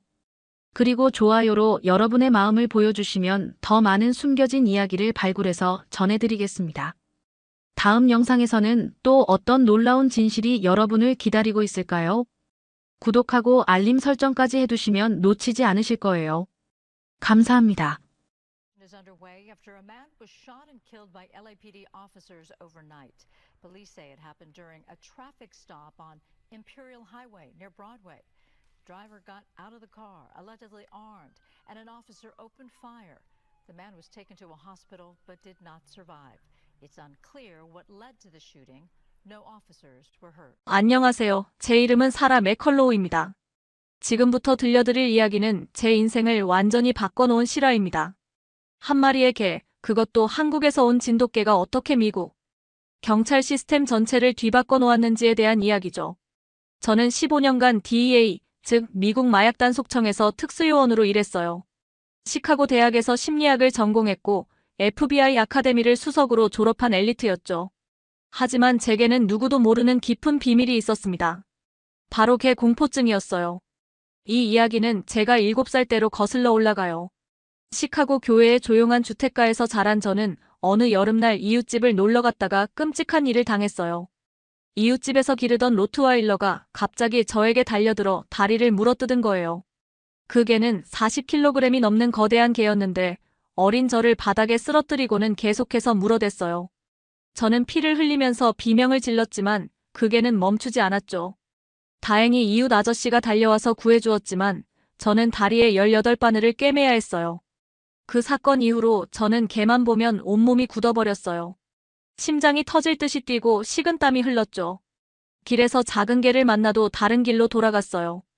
친구들이 개는 사람의 가장 좋은 친구잖아라고 말할 때마다 저는 내 개는 절대 아니야라고 생각했어요. 그런 제가 DEA에서 K9 유닛, 즉 경찰견 부대의 책임자가 되었다는 건 정말 아이러니한 일이었어요. 하지만 저는 절대 개들과 직접 작업하지 않았어요. 뒤에서 전략을 짜고 관리하는 역할만 했죠. 독일 셰퍼드들이 범죄자를 추적하고 제압하는 모습을 볼 때도 항상 최소 10m는 떨어져서 지켜봤어요. 다른 요원들은 사라는 개들을 정말 객관적으로 관리한다고 칭찬했지만 사실은 제가 무서워서 가까이 갈 수 없었던 거예요. 개들은 그냥 도구일 뿐이야. 감정적으로 개입할 필요 없어. 이것이 제 철학이었어요. 사실은 자기 합리화였죠. 사건은 이렇게 시작합니다. 2022년 10월 15일 새벽 3시 30분 로스앤젤레스 다운타운 산업단지의 낡은 창고가에 검은색 SUV 8대가 조용히 도착했어요. DEA 특수부대와 LA 경찰 특수기동대 합동작전이었죠. 저는 방탄복을 입고 작전 지휘 차량에서 상황을 모니터링하고 있었어요. 이번 작전의 목표는 시날로와 카르텔이 운영하는 대규모 펜타닐 제조 공장을 소탕하는 것이었거든요. 브라보1에서 브라보 리더 목표 지점에 도착했습니다. 마이크 존슨의 목소리가 무전기에서 들려왔어요. 15년 경력의 베테랑 요원으로 독일 셰퍼드 K9 렉스의 핸들러였죠. 렉스는 80kg이 넘는 거대한 개로 마약 탐지와 용의자 제압을 담당하는 최정예 경찰견이었어요. 지난 3년간 200건이 넘는 작전에 투입되어 한 번도 실패한 적이 없었죠. 알파팀은 후문으로, 찰리팀은 측면으로 이동하세요. 렉스, 준비됐나? 제가 무전기에 지시했어요. 렉스 준비 완료. 마약 냄새 강하게 감지 중입니다. 마이크가 답했어요. 새벽 4시 정각, 작전이 시작되었어요. 고. 제가 외치자 특수부대원들이 일제히 창고로 돌입했어요. 그런데 이상한 일이 벌어졌어요. 창고 안이 너무 조용한 거예요. 예상했던 것처럼 마약 제조 장비들은 있었지만 사람은 보이지 않았어요. 뭔가 이상해요. 마이크가 무전기로 보고했어요. 사람이 한 명도 없어요. 바로 그 순간 창고 사방에서 강렬한 조명이 켜졌어요. 그리고 2층 사무실에서 박수 소리가 들려왔어요. 환영한다. DEA 특수부대. 스페인어 억양이 섞인 영어가 울려 퍼졌어요. 헤리베르토 살라자르 아마야, 일명 엘드라곤이 모습을 드러냈어요. 시날로와 카르텔의 LA 지역 총책임자로 FBI 최고 수배범이었죠. 40대 초반의 남자였는데 온몸에 문신이 새겨져 있었고 특히 가슴에는 거대한 용 문신이 있었어요. 완전히 함정이었어. 제가 깨달았을 때는 이미 늦었어요. 갑자기 창고 사방에서 무장한 카르텔 조직원들이 쏟아져 나왔어요. 30명이 넘는 병력이었죠. 모두 M4 자동소총과 AK-47로 무장하고 있었어요. 타타타타. 총성이 울려 퍼지기 시작했어요. 엄폐. 마이크가 소리치며 콘크리트 기둥 뒤로 몸을 숨겼어요. 렉스도 마이크 옆에 바짝 붙어서 엄폐했죠. 저도 급히 지휘 차량에서 뛰어내려 창고로 들어갔어요. 이론상으로는 8명의 DEA 요원과 12명의 스와 팀원이 있었지만 상대방의 화력이 압도적이었어요. 본부, 여기는 브라보팀 리더 맥컬로우. 저는 콘크리트 기둥 뒤에 몸을 숨기며 무전기를 움켜쥐었어요. 용의자들이 예상보다 3배 많습니다. 완전 무장 상태고요. 즉시 백업과 의료팀을 요청합니다. 총알이 제 머리 위를 스쳐 지나갔어요. 콘크리트 조각들이 떨어지면서 제 얼굴을 때렸죠. 백업이 최소 30분은 걸릴 예정입니다. 교통체증과 추가 병력 소집 때문에. 본부의 답변이었어요. 30분이면 우리 다 죽어요. 제가 소리쳤어요. 총격전이 격화되면서 우리 쪽에서도 부상자가 나기 시작했어요. 스와 팀원 한 명이 어깨에 총상을 입었고 또 다른 요원은 다리를 다쳤어요. 젠장, 탄약이 떨어져 간다. 마이크가 외쳤어요. 바로 그때 렉스가 갑자기 이상한 행동을 보이기 시작했어요. 평소에는 차분하고 통제가 잘 되던 개였는데 갑자기 심하게 흥분하면서 으르렁거리기 시작한 거예요. 렉스, 조용히 해. 마이크가 명령했지만 소용없었어요. 렉스의 털이 쭈뼛 서더니 눈이 빨갛게 충혈되었어요. 마치 광견병에 걸린 것처럼 보였죠. 그리고는 갑자기 마이크의 통제를 완전히 벗어나서 뛰쳐나갔어요. 렉스, 돌아와. 마이크가 절규했어요. 그런데 렉스가 향한 곳은 카르텔 조직원들이 아니었어요. 놀랍게도 우리 편 요원 중 하나인 톰 윌슨에게 달려들기 시작한 거예요.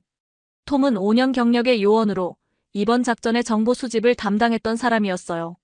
그런데 렉스가 그에게 무차별 공격을 가하기 시작했어요. 아, 이 미친 개가. 톰이 비명을 지르며 렉스를 떼어내려고 했지만 독일 셰퍼드의 악력은 1500파운드에 달했어요. 크레악, 뼈가 부러지는 소리가 들렸어요. 톰의 팔뼈가 부러진 거였죠. 렉스, 멈춰. 마이크가 달려가서 렉스를 떼어내려고 했지만 렉스는 완전히 통제를 벗어난 상태였어요. 저는 공포에 질렸어요. 어릴 때의 트라우마가 그대로 되살아났거든요. 피투성이가 된 톰의 모습과 광란에 빠진 렁스의 모습이 겹쳐 보였어요. 하지만 더 충격적인 것은 왜 렉스가 갑자기 동료를 공격했는지 알 수 없다는 것이었어요. 그때 창고 2층에서 엘드라곤의 웃음소리가 들려왔어요. 하하, 사라 맥컬로우. 내가 우리 조직을 지난 2년 동안 얼마나 망쳤는지 알고 있나? 제 이름을 아는 것도 놀라웠지만 더 소름 끼친 것은 그 다음 말이었어요. 너희 개가 왜 미쳤는지 궁금하지 않나? 하하. 그때 저는 번쩍 깨달았어요. 톰 윌슨의 행동이 지난 몇 주 동안 이상했다는 것을. 작전 계획을 미리 알고 있었고 항상 핸드폰을 몰래 만지작거렸죠. 그리고 오늘 카르텔이 우리를 완벽하게 기다리고 있었던 것도 설명이 되었어요. 톰이 첩자야. 제가 외쳤어요. 렉스는 이미 톰이 배신자라는 것을 후각으로 감지했던 거예요. 개들은 인간의 스트레스 호르몬과 거짓말할 때 나오는 특수한 냄새를 맡을 수 있거든요. 하지만 독일 셰퍼드의 강한 공격성 때문에 제대로 된 판단 없이 무작정 공격해버린 거였어요. 총격전이 1시간 넘게 계속되었어요. 우리는 탄약이 떨어져 가고 있었고 부상자도 늘어나고 있었죠. 톰은 렉스에게 물린 상처로 의식을 잃었고 다른 요원 2명도 총상을 입었어요. 사라, 우리 이대로 가면 전멸이야. 마이크가 절망적인 목소리로 말했어요. 뭔가 다른 방법을 찾아야 해. 엘드라곤은 여전히 2층에서 우리를 내려다보며 비웃고 있었어요. 포기하고 나와라. 그러면 편하게 죽여주마. 바로 그때 창고 밖에서 이상한 소리가 들려왔어요. 개 짖는 소리였는데 렉스의 것과는 전혀 달랐어요. 더 날카롭고 경계심 가득한 소리였죠. 뭐야, 또 다른 개가 있나? 마이크가 궁금해했어요. 갑자기 창고 옆문이 조용히 열리면서 한 마리의 개가 들어왔어요. 렉스보다 훨씬 작았지만 뭔가 당당한 기운이 있었어요. 중간 크기의 황갈색 털 그리고 꼿꼿하게 세운 꼬리를 가진 개였죠. 전형적인 한국 진돗개였어요. 그 개는 놀랍도록 조용하고 신중하게 움직였어요. 렉스처럼 흥분하지도 않았고 무작정 달려들지도 않았죠. 마치 전체 상황을 정확히 파악하고 있는 것 같았어요. 진돗개는 먼저 바닥에 쓰러진 톰에게 다가가서 냄새를 맡았어요. 그러더니 귀를 뒤로 젖히고 경계심을 드러냈어요. 배신자의 냄새를 맡은 거죠. 그리고는 우리 쪽으로 와서 꼬리를 살짝 흔들었어요. 적과 아군을 정확히 구분한 거예요. 렉스가 무차별적으로 공격한 것과는 완전히 달랐죠. 이게 누구 거야? 제가 물었어요. 그때 창고 입구로 80대로 보이는 한국인 할아버지가 사냥용 소총을 들고 나타났어요. 군인 출신임을 알 수 있는 당당한 걸음걸이와 날카로운 눈빛이었죠. 용기야, 용기. 할아버지가 한국말로 부르자 진돗개가 즉시 반응했어요. 꼬리를 흔들며 할아버지 쪽을 바라봤지만 여전히 경계 태세는 풀지 않았어요. 제가 통역기를 꺼내려는데 할아버지가 유창한 영어로 말씀하셨어요. 저는 김봉수입니다. 이 개는 용기예요. 이 근처에서 총소리가 나서 무슨 일인지 보러 왔어요. 할아버지, 여기 너무 위험해요. 지금 당장 나가셔야 해요. 제가 소리쳤어요. 하지만 김할아버지는 꿈쩍도 하지 않으셨어요. 당신들이 경찰이죠? 저도 도와드릴 수 있어요. 뭐로 도와주신다는 거예요? 상대는 30명이 넘는 무장 조직원들이에요. 김할아버지가 용기를 보며 자랑스럽게 말씀하셨어요. 이 아이는 특별해요. 한국에서 온 진돗개거든요. 보통 개와는 달라요. 바로 그때 카르텔 조직원 3명이 우리 뒤쪽으로 우회해서 나타났어요. 완전히 기습당한 상황이었죠. 그들이 자동소총을 들고 우리를 겨냥했어요. 죽어라, 미국 놈들. 조직원 중 하나가 스페인어로 외치며 방아쇠를 당기려 했어요. 제가 눈을 감으려는 그 순간 용기가 번개처럼 움직였어요. 휙. 용기는 마치 닌자처럼 빠르고 조용하게 움직였어요. 첫 번째 조직원의 손목을 정확히 물어서 총을 떨어뜨렸고 바로 이어서 두 번째 조직원의 뒷다리를 공격해 넘어뜨렸어요. 세 번째 조직원이 용기를 향해 총을 쏘려고 했지만 용기는 이미 그의 사각지대로 이동해 있었어요. 그리고는 뒤에서 그의 무릎 뒤를 정확히 공격해서 무력화시켰죠. 놀라운 것은 용기가 절대 치명적인 부위를 공격하지 않는다는 것이었어요. 정확히 무력화만 시키고 즉시 멈췄어요. 렉스가 보여준 광란의 공격성과는 완전히 달랐죠. 세상에. 마이크가 입을 벌리고 감탄했어요. 저게 뭐야? 특수부대 출신이야? 김할아버지가 자랑스럽게 설명하셨어요. 진돗개는 한국의 천연기념물 제53호예요. 1000년 넘게 한국 사람들과 함께 살면서 언제 공격하고 언제 멈춰야 하는지 본능적으로 알게 되어 상황을 판단하지 무작정 공격하지 않아요. 저는 충격받았어요. 지금까지 K9 유닛에서 사용한 독일 셰퍼드들은 공격성은 뛰어났지만 때로는 통제가 어려웠어요. 무고한 시민을 공격하는 사고도 종종 있었거든요. 하지만 용기는 완전히 달랐어요. 할아버지, 진돗개가 정말 이렇게 영리한가요? 제가 물었어요. 영리한 것뿐만 아니에요. 김할아버지의 눈에 깊은 추억이 스며들었어요. 진돗개는 절대 주인을 배신하지 않아요. 저는 한국전쟁 때 진돗개와 함께 싸웠어요. 충성이라는 이름의 개였죠. 용기의 활약으로 우리는 잠깐 숨을 돌릴 수 있었지만 여전히 절망적인 상황이었어요. 카르텔 조직원들은 계속 증원되고 있었고 우리 탄약은 거의 떨어져 가고 있었거든요. 할아버지, 정말 죄송하지만 지금 당장 나가셔야 해요. 너무 위험해요. 제가 간곡히 말씀드렸어요. 하지만 김할아버지는 고개를 저으셨어요. 저는 한국전쟁 참전용사입니다. 1950년에 북한군과 중국군을 상대로 싸웠어요. 이 정도는 아무것도 아니에요. 한국전쟁 참전용사요? 네. 그때도 진돗개와 함께 싸웠어요. 용기의 할아버지 뻘되는 충성이라는 개였죠. 1951년 겨울에 중국군 10만 명이 서울로 밀려내려왔죠. 우리 부대는 고작 500명이었어요. 완전히 포위된 상황에서 충성이가 적의 매복을 미리 감지해서 우리를 구해줬어요. 하지만 그 과정에서 충성이는 할아버지의 목소리가 떨렸어요. 충성이는 제 대신 총을 맞고 죽었어요. 그때 저는 맹세했어요. 언젠가 충성이의 후손들을 미국으로 데려와서 더 많은 사람들을 구하게 하겠다고. 저는 할아버지의 이야기에 깊이 감동받았어요. 하지만 감상에 빠질 시간은 없었죠. 카르텔 조직원들이 다시 공격을 시작했거든요. 이번에는 더 체계적이었어요. 연기탄을 터뜨려서 시야를 차단하고 사방에서 동시에 공격해왔어요. 우리는 완전히 시야를 잃었죠. 아무것도 안 보여. 마이크가 소리쳤어요. 연기 속에서 총성과 고함 소리가 뒤섞였어요. 어디서 총알이 날아올지 알 수 없는 상황이었죠. 그런데 용기는 전혀 당황하지 않았어요. 후각과 청각에만 의존해서 적들의 위치를 정확히 파악하고 있었거든요. 용기가 특정 방향으로 짖으면 우리가 그쪽으로 사격했어요. 신기하게도 매번 정확히 맞았죠. 이게 레이더야? 마이크가 놀라워했어요. 김할아버지가 설명하셨어요. 진돗개의 후각은 독일 셰퍼드보다 3배 뛰어나요. 그리고 한국의 산악지대에서 수천 년간 진화해왔기 때문에 복잡한 지형에서의 생존 능력이 탁월해요. 연기가 점점 거치자 놀라운 광경이 펼쳐졌어요. 카르텔 조직원 8명이 모두 무력화된 채 바닥에 쓰러져 있었거든요. 용기 혼자서 해낸 일이었죠. 하지만 문제는 이제부터였어요. 우리가 연기탄 공격을 막는 동안 엘드라곤의 부하들이 모든 출구를 봉쇄해버린 거예요. 완전히 포위된 상황이었죠. 이제 정말 끝장이야. 마이크가 절망했어요.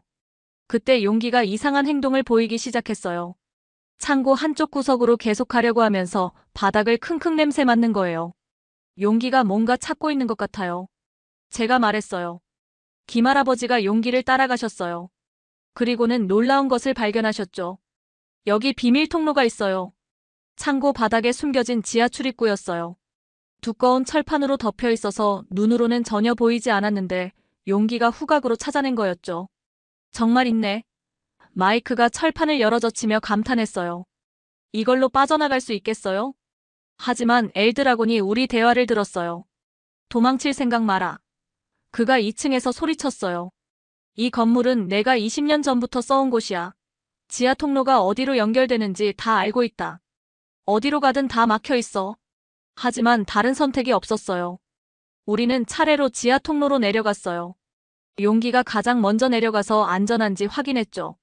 지하는 예상보다 넓었어요. 1970년대에 건설된 것으로 보이는 오래된 하수구 시설이었어요. 천장이 낮아서 허리를 굽혀야 했지만 성인이 지나다닐 수는 있었죠. 이쪽으로 가야 할 것 같은데. 제가 손전등을 비추며 말했어요. 하지만 용기는 다른 방향을 가리키고 있었어요. 더 어둡고 좁은 통로였죠. 용기를 믿어봅시다. 김할아버지가 말씀하셨어요. 진돗개는 길을 잃지 않아요. 우리는 용기를 따라 움직였어요. 하수구 통로는 생각보다 복잡했어요. 미로처럼 이어져 있었거든요. 그런데 얼마 안 가서 뒤에서 추격자들의 소리가 들려오기 시작했어요. 이쪽으로 갔다. 카르텔 조직원들의 외침이 점점 가까워지고 있었어요. 빨리 가야 해. 마이크가 재촉했어요. 하지만 부상당한 동료들 때문에 빠르게 움직일 수 없었어요. 특히 렉스에게 물린 톰은 의식을 잃은 채 엎혀서 가야 했거든요. 손전등 불빛이 뒤에서 보이기 시작했어요.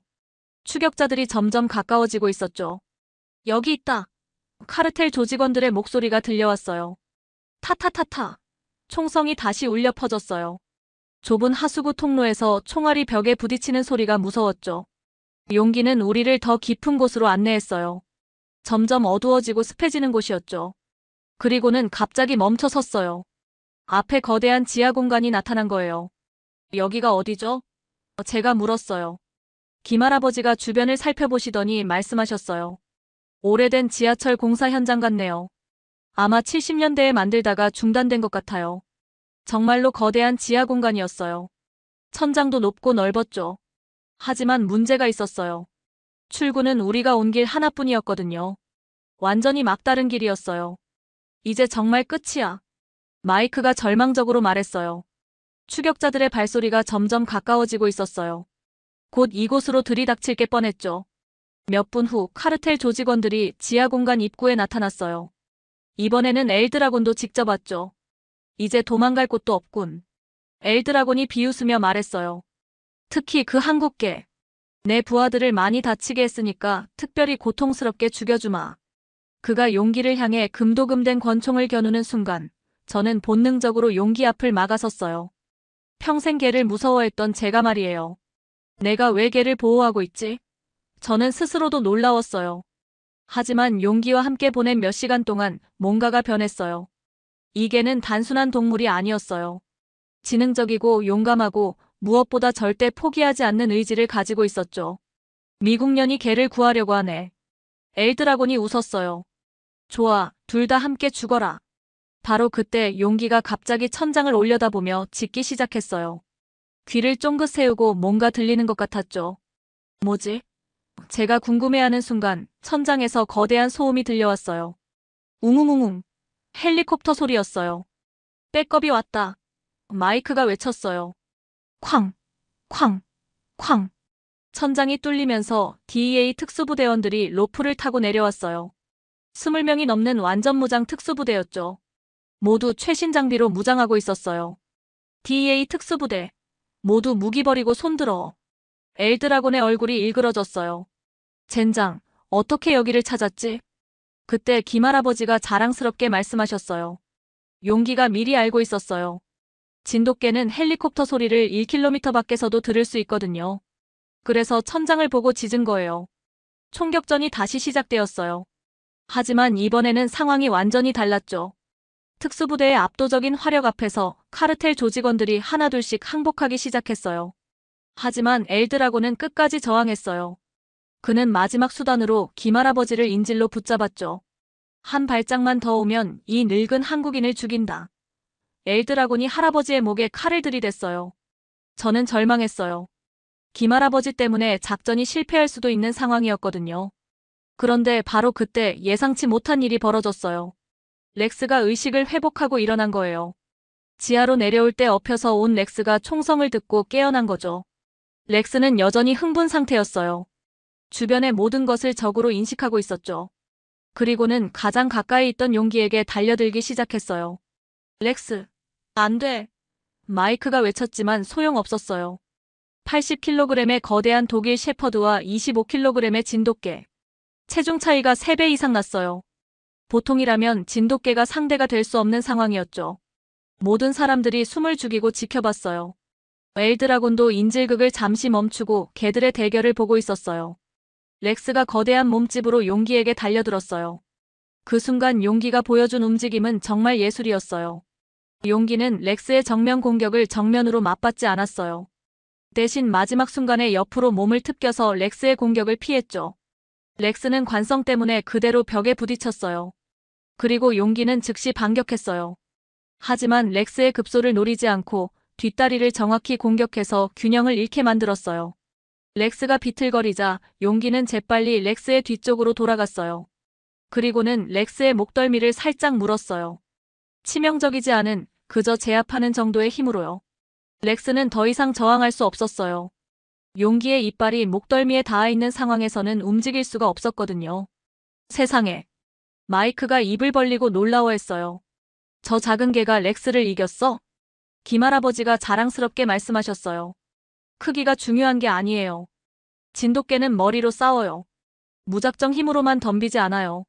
상대의 약점을 파악하고 전략적으로 움직이죠. 그 순간 엘드라곤이 분노했어요. 이런 망할. 하지만 바로 그때 용기가 또다시 놀라운 능력을 보여줬어요. 개들의 대결이 끝나자마자 즉시 엘드라곤에게 주의를 돌린 거예요. 용기는 아주 조용히 그림자처럼 엘드라곤의 사각지대로 이동하기 시작했어요. 마치 그림자처럼 움직였죠. 용기 위험해. 제가 속삭였어요. 하지만 용기는 이미 결심한 것 같았어요. 번개같이 움직여서 엘드라곤의 칼을 든 손목을 정확히 물었어요. 아! 엘드라곤이 비명을 지르며 칼을 떨어뜨렸어요. 칼이 떨어지는 순간 특수부대원들이 일제히 달려들어 엘드라곤을 제압했죠. 작전 완료. 특수부대장이 무전기에 보고했어요. 병원에서 저는 용기가 수술받는 모습을 지켜봤어요. 총격전 중에 다리에 총상을 입었거든요. 다행히 생명에는 지장이 없다고 수의사가 말했지만 회복까지는 시간이 걸릴 것 같았어요. 김할아버지도 옆에 앉아 걱정스럽게 지켜보고 계셨어요. 할아버지, 용기는 정말 특별한 개네요. 제가 말씀드렸어요. 그럼요. 하지만 용기만 특별한 게 아니에요. 모든 진돗개가 다 그래요. 김할아버지가 진돗개의 역사를 더 자세히 들려주기 시작하셨어요. 진돗개는 한국의 진도라는 섬에서 수천 년 동안 순수 혈통을 유지해온 개예요. 몽골 침입 때도 임진왜란 때도 일제강점기 때도 한국전쟁 때도 항상 한국 사람들과 함께 싸워왔어요. 그래서 이렇게 영리하고 용감한 거군요. 영리하고 용감한 것뿐만 아니에요. 진돗개는 절대 주인을 배신하지 않아요. 설령 주인이 죽어도 그 자리를 7년 동안 지킨 진돗개 이야기도 있어요. 그리고 길을 잃어도 수백 킬로미터를 걸어서 집으로 돌아오는 귀소 본능이 있어요. 저는 깊이 감동받았어요. 이런 개가 있다는 것을 왜 몰랐을까요? 할아버지는 언제 미국에 오신 거예요? 1995년에 왔어요.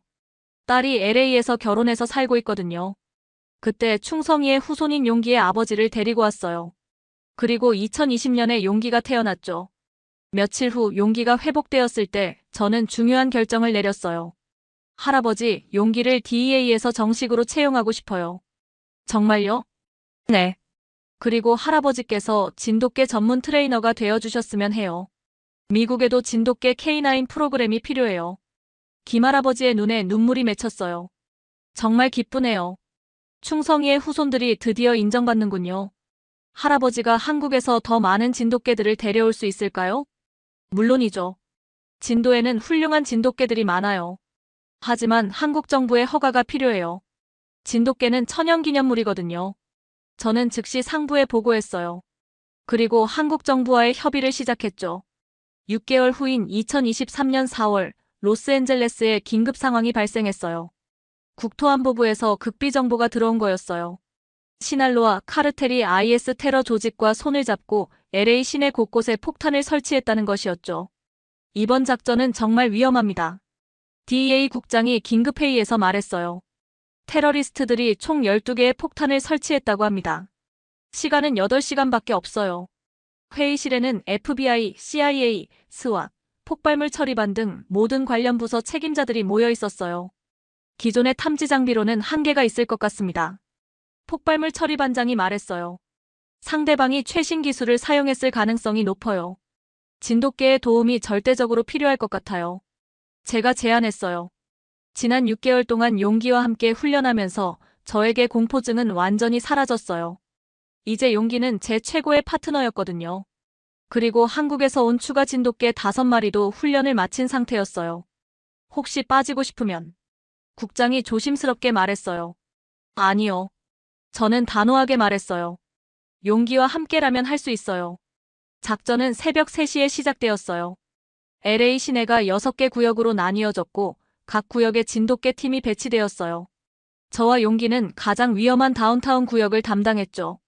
용기, 준비됐나? 제가 물었어요. 용기는 꼬리를 한번 흔들며 대답했어요. 6개월 동안 함께 일하면서 우리는 말이 없어도 서로를 이해할 수 있게 되었거든요. 첫 번째 폭탄은 지하철역에 숨겨져 있었어요. 용기가 30분 만에 찾아냈죠. 시사 폭탄 10kg이었어요. 잘했어, 용기. 제가 용기의 머리를 쓰다듬어 주었어요.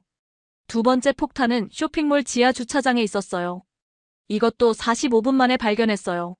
하지만 시간이 지날수록 폭탄들이 점점 더 교묘한 곳에 숨겨져 있었어요. 세 번째는 고층 빌딩의 환기구에, 네 번째는 공원 지하에 묻혀 있었어요. 마지막 폭탄이 가장 클 것 같아요. 폭발물 처리반이 무전기로 보고했어요. 지금까지 발견된 것들을 보면 점점 대형화되고 있어요. 오후 7시가 되었을 때 우리가 찾은 폭탄은 총 11개였어요. 마지막 하나가 남아 있었는데 이게 가장 문제였어요. 그때 용기가 갑자기 이상한 행동을 보이기 시작했어요. 계속 지하철역 쪽으로 가려고 하는 거예요.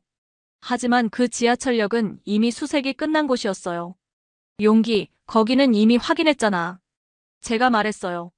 하지만 용기는 계속 그쪽을 가리키며 짖었어요. 확신에 찬 눈빛이었죠. 6개월 동안 쌓인 신뢰를 바탕으로 저는 용기를 믿기로 했어요. 용기를 따라가 봅시다. 제가 팀원들에게 말했어요. 지하철역으로 다시 내려가자 용기는 더욱 흥분하기 시작했어요. 그리고는 한 곳을 향해 일직선으로 달려갔죠. 여기다. 제가 외쳤어요. 정말로 거대한 폭탄이 숨겨져 있었어요. 첫 번째 수색대는 발견하지 못했던 곳에 있었어요. 시사 폭탄 50kg이었죠. 만약 터졌다면 지하철역 전체가 무너지고 주변 건물들도 붕괴되었을 거예요. 이건 진짜 대형이네요. 폭발물 처리반장이 땀을 흘리며 말했어요. 하지만 폭탄을 해체하는 도중에 큰 문제가 발생했어요. 부비 트랩이 복잡하게 설치되어 있었던 거예요. 잘못 건드리면 즉시 폭발하는 장치가 여러 개 연결되어 있었어요. 이건 너무 위험해요. 처리반장이 말했어요. 일단 모든 인원 대피시키고 원격으로 처리해야 할 것 같아요. 하지만 대피에는 최소한 시간이 걸렸어요. 폭탄 타이머는 30분밖에 남지 않았죠. 시간이 없어요. 제가 말했어요. 그런데 용기는 그 자리를 떠나지 않았어요. 마치 포기하면 안 된다고 말하는 것 같았죠. 용기가 뭔가 알고 있는 것 같아요. 제가 말했어요. 용기는 폭탄 주변을 천천히 돌면서 냄새를 맡았어요. 그리고는 특정 부분을 가리키며 계속 짖었어요. 저기에 뭔가 있나? 처리 반원이 확인해봤어요. 맞아요. 여기에 숨겨진 전선이 있어요. 이걸 먼저 차단하면 부비 트랩을 무력화할 수 있을 것 같아요. 용기의 도움으로 숨겨진 전선을 찾아낸 처리반은 조심스럽게 작업을 시작했어요. 타이머는 15분, 10분, 5분. 됐습니다. 처리반장이 마침내 외쳤어요. 폭탄 해체 완료. 그 순간 모든 사람들이 환호성을 질렀어요. LA 시민 300만 명의 생명을 구한 거였죠. 폭탄 해체 성공 소식이 전해지자 전 세계 언론이 몰려들었어요. CNN, BBC, 폭스뉴스. 모든 주요 언론사들이 용기의 이야기를 보도했어요. 한국의 진돗개가 LA를 구했다. 작은 개가 보여준 큰 용기. 진돗개, 테러와의 전쟁에서 승리하다. 동양의 지혜가 서양의 위기를 구하다. 각종 언론의 헤드라인이었어요. 일주일 후 백악관에서 초청장이 왔어요. 대통령이 직접 용기에게 메달을 수여하고 싶다는 것이었죠. 백악관 로즈가든에서 열린 시상식에는 수백 명의 기자들과 정부 관계자들이 참석했어요. 용기는 단순한 개가 아닙니다. 대통령이 연설했어요. 진정한 영웅이자 한미 우정의 상징입니다. 한국에서 온 이 작은 개가 미국을 지켜준 것에 깊이 감사드립니다. 김할아버지도 함께 초청받으셨어요. 한국전쟁 참전 용사로서 특별 표창을 받으셨죠. 70년 전 한국을 도왔던 미국이 이제 한국의 개에게 도움을 받는군요. 할아버지가 소감을 말씀하셨어요. 이것이야말로 진정한 한미동맹이 아닐까요? 청중들이 기립박수를 보내주었어요. 그 후 6개월 동안 용기는 전 세계적인 스타가 되었어요. 유럽, 아시아, 호주 등에서 초청이 쇄도했고 진돗개에 대한 관심이 폭발했어요. 프랑스 경찰청 진돗개 프로그램 도입 검토. 독일 연방경찰 한국과 진돗개 교육협정 체결. 일본 경찰청 진돗개 연구팀 발족. 전 세계에서 한국 정부의 진돗개 분양을 요청하기 시작했어요. 그리고 마침내 2023년 10월 DEA는 공식적으로 진돗개 K9 프로그램을 도입했어요. 저는 프로그램 책임자가 되었고 용기는 미국 최초의 진돗개 K9으로 정식 임명되었어요. 김할아버지는 수석 트레이너가 되셨죠. 프로그램 출범식에서 저는 연설했어요. 용기는 저에게 진정한 용기가 무엇인지 가르쳐 주었어요. 그것은 두려움이 없는 것이 아니라 두려움을 이겨내고 올바른 일을 하는 것이에요. 진돗개의 충성심은 무분별한 공격이 아니라 상황을 판단하고 필요한 순간에만 행동하는 지혜로운 용기입니다. 언론들도 큰 관심을 보였어요. 기존의 독일 셰퍼드 K9들이 과도한 공격성으로 문제가 되었던 것과 달리 진돗개들은 놀라운 절제력을 보여주고 있습니다. 제가 기자들에게 설명했어요. 6개월 만에 진돗개 K9 유닛은 95%의 성공률을 기록했고 단 한 건의 과도한 공격 사고도 발생하지 않았어요. 한국에서도 큰 반응이 있었어요. 진돗개 한류 열풍 전 세계로 확산. K-팝, K-드라마에 이어 K-도까지 진돗군 세계적 관광 명소로 급부상. 한국 언론들의 보도였어요. 특히 일본의 반응이 인상적이었어요.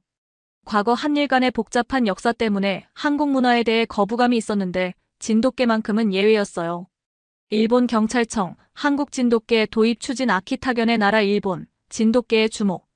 도쿄에서 열린 국제경찰견 세미나에 저와 용기가 초청받았을 때 일본 경찰들의 반응이 놀라웠어요. 정말 놀랍습니다. 이렇게 지능적이면서도 절제력 있는 경찰견은 처음 봐요. 일본 경찰청 간부가 말했어요. 시연에서 용기는 복잡한 상황 판단 능력을 보여줬어요. 무고한 시민과 진짜 범죄자를 정확히 구분하고 필요한 만큼만 정확히 제압하는 모습이었죠. 진돗개의 가장 큰 장점은 지능적 절제력입니다. 제가 설명했어요. 힘이 세다고 무작정 공격하는 것이 아니라 상황을 정확히 판단해서 꼭 필요한 순간에만 행동해요. 이것은 수천 년간 한국 사람들과 함께 생활하면서 발달한 특별한 능력이에요. 1년 후인 2023년 12월, 저는 제 인생의 변화를 되돌아보고 있었어요. 평생 개를 무서워했던 제가 이제는 진돗개 전문가가 되어 있었거든요. 용기와 함께 일하는 것이 제 인생에서 가장 즐거운 일이 되었어요. 처음에는 어땠어요? 한 기자가 인터뷰에서 물었어요. 솔직히 말하면 심각한 개 공포증이 있었어요. 저는 솔직하게 답했어요. 7살 때 개에게 물린 트라우마 때문에 평생 개를 피해서 살았죠. 하지만 용기를 만나면서 개에 대한 편견이 완전히 바뀌었어요. 어떤 점이 가장 놀라우셨나요? 진돗개는 단순한 동물이 아니라는 점이에요. 진정한 파트너거든요. 그들은 인간의 감정을 읽을 수 있고 상황을 판단할 수 있어요. 그리고 무엇보다 절대 포기하지 않는 끈기가 있어요. 현재 전국에서 활동하는 진돗개들은 80마리를 넘어섰어요. 용기의 직계 후손들과 한국에서 온 순수 혈통 진돗개들이 미국 전역에서 활약하고 있었죠. 각각 다른 특기를 가지고 있었어요. 폭발물 탐지 전문, 마약 탐지 전문, 인명구조 전문, 심지어 사이버 범죄 수사 전문까지. 진돗개들의 뛰어난 학습 능력과 적응력 덕분이었어요. 진돗개들이 보여주는 성과는 단순히 개의 능력을 넘어서는 것 같아요. DEA 국장이 말했어요. 그들은 한국의 문화와 정신을 함께 가져왔어요. 김할아버지는 이제 85세가 되셨지만 여전히 정정하셨어요. 매일 새로운 진돗개들을 훈련시키며 바쁜 나날을 보내고 계셨죠. 할아버지, 후회되지 않으세요? 편안하게 쉬실 나이인데. 제가 여쭤봤어요. 전혀요. 할아버지가 웃으시며 답하셨어요. 충성이의 꿈이 이루어지고 있는데 어떻게 쉴 수 있겠어요? 한국의 진돗개들이 전 세계에서 사람들을 구하고 있잖아요. 가장 뿌듯한 순간은 아이들과 만날 때였어요. 전국의 학교를 돌아다니며 진돗개와 한국 문화를 알리는 교육 프로그램을 진행하고 있었거든요. 용기는 어떻게 그렇게 똑똑해요? 한 초등학생이 물었어요. 한국 사람들과 수천 년 동안 함께 살면서 서로 마음을 이해하게 되었거든요. 제가 설명했어요. 그래서 사람의 마음을 잘 알아요. 저도 진돗개 키우고 싶어요. 진돗개는 한국의 특별한 개예요. 함부로 키울 수 있는 개가 아니에요. 하지만 여러분이 한국 문화에 관심을 갖는다면 언젠가 한국에 가서 진돗개들을 직접 볼 수 있을 거예요. 아이들의 반응은 항상 뜨거웠어요. 용기를 통해 한국에 대한 관심이 자연스럽게 생겨나는 것을 볼 수 있었죠.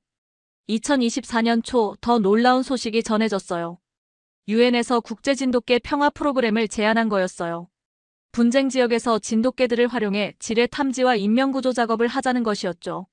진돗개들이 보여준 평화적이고 지능적인 접근 방식이 분쟁 해결에도 도움이 될 것이라는 것이 유엔의 판단이었어요. 첫 번째 파견지는 시리아였어요. 용기의 아들인 평화가 유엔 평화유지군과 함께 파견되었죠. 할아버지 용기처럼 많은 사람들을 구해야겠다. 평화를 보내면서 제가 마음속으로 다짐했어요. 이제 진돗개들은 단순한 경찰견을 넘어서 평화의 사자가 되어가고 있었어요. 충성이라는 것은 국적과 상관없어요. 제가 신임 요원들에게 항상 말하는 말이에요. 옳은 일을 위해, 사람들을 위해 헌신하는 것이 진정한 충성이죠. 용기가 저에게 가르쳐준 것처럼 진정한 용기는 두려움 없이 정의를 위해 싸우는 것입니다. 크기나 힘이 중요한 게 아니라 올바른 마음가짐이 세상을 바꿀 수 있어요. 현재 용기는 4살이 되어 여전히 현역에서 활약하고 있어요. 매일 아침 저와 함께 출근해서 새로운 임무를 수행하죠. 그리고 오후에는 후배 진돗개들을 훈련시키는 선임 트레이너 역할도 하고 있어요. 용기야, 오늘도 고생 많았어. 제가 퇴근할 때마다 용기에게 말해요. 용기는 항상 꼬리를 흔들며 대답해요. 마치 당연한 일을 했을 뿐이야 라고 말하는 것 같아요. 지금 전 세계 30개국에서 500마리가 넘는 진돗개들이 활동하고 있어요. 그들은 모두 용기의 후손이거나 용기에게서 영감을 받은 개들이죠. 한국 정부는 진돗개 문화대사 프로그램을 운영하고 있어요. 매년 전 세계의 우수한 진돗개들을 한국으로 초청해서 표창하는 행사를 열고 있거든요. 진도에는 세계 진돗개 박물관이 세워졌어요. 전 세계에서 관광객들이 몰려와 진돗개의 역사와 문화를 배우고 있죠. 한국에 와서 진돗개를 직접 보니 정말 감동이에요.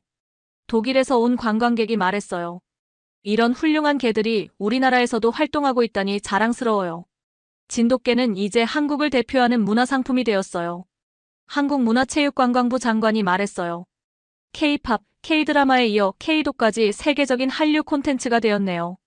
저에게 가장 의미 있는 것은 개인적인 변화였어요. 평생 개를 무서워했던 제가 이제는 진돗개들의 엄마가 되어 있었거든요. 매일 아침 용기와 함께 조깅을 하고 주말에는 다른 진돗개들과 함께 공원에서 시간을 보내요. 7살 때의 그 끔찍한 기억은 이제 완전히 사라졌어요. 살아, 정말 많이 변했어. 오랜 친구가 저를 보고 말했어요. 예전에는 개만 봐도 도망갔잖아. 사람은 변할 수 있어. 제가 웃으며 답했어요. 특히 진돗개 같은 특별한 친구를 만나면 말이야. 마지막으로 저는 이 이야기를 들어주신 모든 분들께 말씀드리고 싶어요.